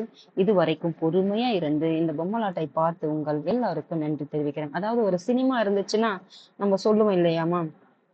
ஒரு இன்ட்ரோடக்ஷன் ஒரு அதாவது வந்துட்டு அது வந்துட்டு எப்படி முடியுதுன்றது அதே மாதிரிதான் இப்போ வந்து சினிமா அப்போ வந்து பொம்மலாட்டம் என்ற ஒரு ஒரு அதன் அடிப்படையில தான் வந்துட்டு ஒரு ஒரு மெசேஜை வந்துட்டு இந்த சொசைட்டிக்கு வந்து கொடுப்பாங்க. அதன் வடிவத்துல தான் ஒரு எளிமையா இருக்கும். பசங்களுக்கு புரியும். இந்த பொம்மைங்களை வச்சு காட்டணும்னா புரியும் அப்படின்றதுக்காக கொடுத்துருக்காங்க. இதுதான் உங்களுக்கு எல்லாத்தையும் முதல்லயே நான் சொல்லிட்டேன். இது தீம் என்னன்னு சொல்லிட்டேன். இந்த மைய கருத்து என்ன? அதாவது சின்ன வார்த்தையில எப்படி வந்து சுருங்க சொல்லி விளங்க வைக்கிறதுன்றது மாதிரிதான் ஒரு சின்ன சொல்லல பெரிய ஒரு ஆழ்ந்த கருத்தை வந்துட்டு வாழ்வியலுக்கான கருத்தை வந்து அறக்கருத்துக்களை தான் வந்து இந்த சொல்லாடைகள் வந்து சொல்லுதுமா. இதுதான் இதனுடைய தீம்மா. ஒரு சின்ன கருத்தை வந்துட்டு ஒரு பெரிய வழிகாட்டியா இந்த கருத்துக்கள் வந்துட்டு மாணவர்களுக்கு புரிய வைக்கின்றது அந்த சொலவடைகளுடைய மைய கருத்து. பாருங்க, கற்பவை கற்றபின் படிக்கிறத அப்படியே காத்துல வாங்கி விட்டுட்டு போகக்கூடாது. அது என்ன செய்யணும்? நம்ம வாழ்க்கையிலும் பின்பற்றணும். உங்கள் பகுதியில் வழங்கி வரும் சொலவடைகளை தொகுத்துனா அங்கங்க இந்த ஒரு பாட்டி ஒண்ணு பேசுறாங்க, இன்னொரு பாட்டி பேசுறாங்க, எல்லாத்தையும் தொகுத்து உங்களை எழுதிட்டு வர சொல்றாங்க ஸ்கூலுக்கு. அந்த மாதிரி அவங்கவுங்க பக்கத்துல இருக்கிறவங்கள அந்த அந்த பகுதிகள்ல உங்க சுற்றத்தார்கிட்ட இருக்க சுற்றம்னா பக்கத்துல இருக்கவங்ககிட்ட இருந்து ஒவ்வொருத்தர்கிட்ட கேட்டு ஒண்ணா எழுதி தொகுத்துட்டு வர சொல்றாங்க. அதுக்கப்புறம் பாடப்பகுதியில் இடம்பெற்றுள்ள சொலவடைகளில் எவையேனும் 5னை தேர்ந்தெடுத்து சொற்றொடர்களில் அமைத்து எழுத சொல்றாங்க. இப்ப 5 சொலவடைகளை வந்துட்டு அதை சென்டென்ஸா ஒண்ணு எழுத சொல்றாங்க. இப்ப குத்து கல்லுக்கு குளிரா வெயிலா அப்படின்ற மாதிரி என் நண்பன் எதை பற்றியும் கவலை இல்லாமல் வாழ்ந்து வந்தான் அப்படின்னு சொல்லிட்டு ஒரு உதாரணமா கொடுத்துருங்க. எடுத்துக்காட்டுக்கு ஒரு ஒரு சொலவடை கொடுத்துட்டு அதுக்கு ஒரு சென்டென்ஸ் கொடுத்துட்டு அது டெஃபினேஷன் அதுக்கு என்ன ஒரு மீனிங்ல கொடுத்துருக்காங்க. அந்த அந்த சொலவடைக்கு என்ன மீனிங்ன்ற மாதிரி கொடுத்துருக்காங்க. இந்த மாதிரி உங்களையும் எழுத சொல்லியிருக்காங்க. ஒரு 5 செலக்ட் பண்ணிட்டு சொல்லிட்டு அதே மாதிரி பக்கத்துல இருக்கிறவங்கிட்ட தொகுத்து நம்ம சொல்ற தொகுத்து ஒரு ஒரு 5ஓ 6ஓ தொகுத்து சொல்ல சொல்லியிருக்காங்கன்னு சொல்லிட்டு இதெல்லாம் உங்களுக்கு இதெல்லாம் ஒரு ஸ்கில்ல டெவலப் பண்றதுக்காக தான் கொடுக்கறது. நம்ம அதெல்லாம் என்ன செய்யுதுல்ல நம்ம பழக்கத்துல அது அப்படியே படிச்சதோட நிறைய பிள்ளைங்க இந்த கற்பவை கற்ற பின் படிக்கிறது இல்ல என்னத்துக்கு அப்படியெல்லாம் படிக்கிறதுனால தான் இந்த குழந்தைங்க அப்படியே வீணா போகுது. அந்த படிப்பு ஒழுங்கா இருந்துச்சுன்னா எல்லாமே கரெக்டா பிள்ளைங்களுக்கு அந்த அந்த அந்த ரியலைஸ் பண்றதுக்கான ஒரு கெப்பாசிட்டியாவது பசங்களுக்கு இருக்குமா? இதோட இந்த பாடம் நிறைவடையுது. இது கொஞ்சம் அதிகமான நேரம் தான் எடுத்திருக்கும். தேவைப்படுறவங்க பாருங்கம்மா. நல்ல விஷயம் பாடத்தை தாண்டி நல்ல விஷயங்களும் கத்துக்கணும். வாழ்வியலுக்கு தேவையான சில வழிகளையும் கத்துக்கணுன்றதுக்காக தான் இந்த பாடம் நான் எடுக்கிறதுக்கான நோக்கமே. ஏன்னா நிறைய பேர் உங்களுக்கு ஸ்கூல் புக்ஸ்ல இருந்து எடுத்திருப்பாங்க. இது முழுமையா எடுத்திருக்காங்களா இல்லாட்டி அந்த அந்த தேவையானதை மட்டும் எடுத்திருக்காங்களான்னு எனக்கு தெரியாது. நான் உங்களுக்கு ஒரு பாடத்துல இருந்து எங்கேயுமே உங்களுக்கு அந்த புக் பேங்க் கொஸ்டின்ஸ் தவிர எல்லாமே எடுத்து கொடுத்துருவேன். இதெல்லாம் முடிச்சோன்னு அதுக்கப்புறம் கூட அதெல்லாம் பார்க்குறேன். ஏன்னா இது காலம் நான் எல்லாமே இது நானே பண்றதுனால உங்களுக்கு நேரம் நிறைய நீண்ட நாளுக்கு அப்புறம் தான் எடுத்து கொடுக்க முடியுது. அதனால முடிஞ்ச அளவுக்கு இது நான் எல்லா சப்ஜெக்டையும் உங்களுக்கு கொடுக்கணுன்றதுக்காக தான் பண்ண முடிகிற அளவுக்கு பண்ணிட்டே வரேன். அதுக்குள்ள புக்ஸே மாறிடும் போல இருக்குது. பார்ப்போம் எவ்வளோ முடியுமோ பண்ணலாமா. அதாவது அதாவது என்ன சொல்றதுதான் ஒரு நல்ல கருத்துக்களையும் உங்ககிட்ட கொடுக்கறதுக்காக தான் இந்த பாடத்தை கொஞ்சம் கொஞ்சமா நான் எடுக்கிறதுனுடைய நோக்கம். பார்த்து பயனடைஞ்சுக்கோங்க. யாருக்காவது சுத்தமா தமிழ் நிறைய பிள்ளைங்களுக்கு வராம இருக்குது இல்லையா? ஏன்னா நான் பார்க்குற பிள்ளைங்களுக்கு பார்த்தீங்கன்னா 8th ஸ்டாண்டர்ட் 9th ஸ்டாண்டர்ட் பிள்ளைங்களுக்கு கூட வாசிப்பு திறன் கிடையாது. ஸ்பெல் பண்றதுக்கு தெரியல அப்படின்றதுக்காக தான் இந்த தமிழை கொடுக்கணும்னு தோணுச்சு. அந்த மாதிரி ஒரு பிள்ளைங்களுக்கு இது பயன்படுகிறது. ஏன்னா நிறைய யூடியூப்ல நிறைய கொடுத்துருப்பாங்க. நான் அதெல்லாம் இல்லைன்னு சொல்லல, மறுக்கவும் செய்யல. ஆனா யாருக்கோ ஒருத்தருக்கு பயனடைஞ்சாலும் போதுன்றதுனாலதான் இது என்னால இதுக்கு 1 மணி நேரம் நான் செலவழிக்கிறேன்னா யாருக்காவது பயனடையட்டுன்றதுக்காக தான் கொடுத்துட்டு இருக்கேன். தேங்க்யூம்மா.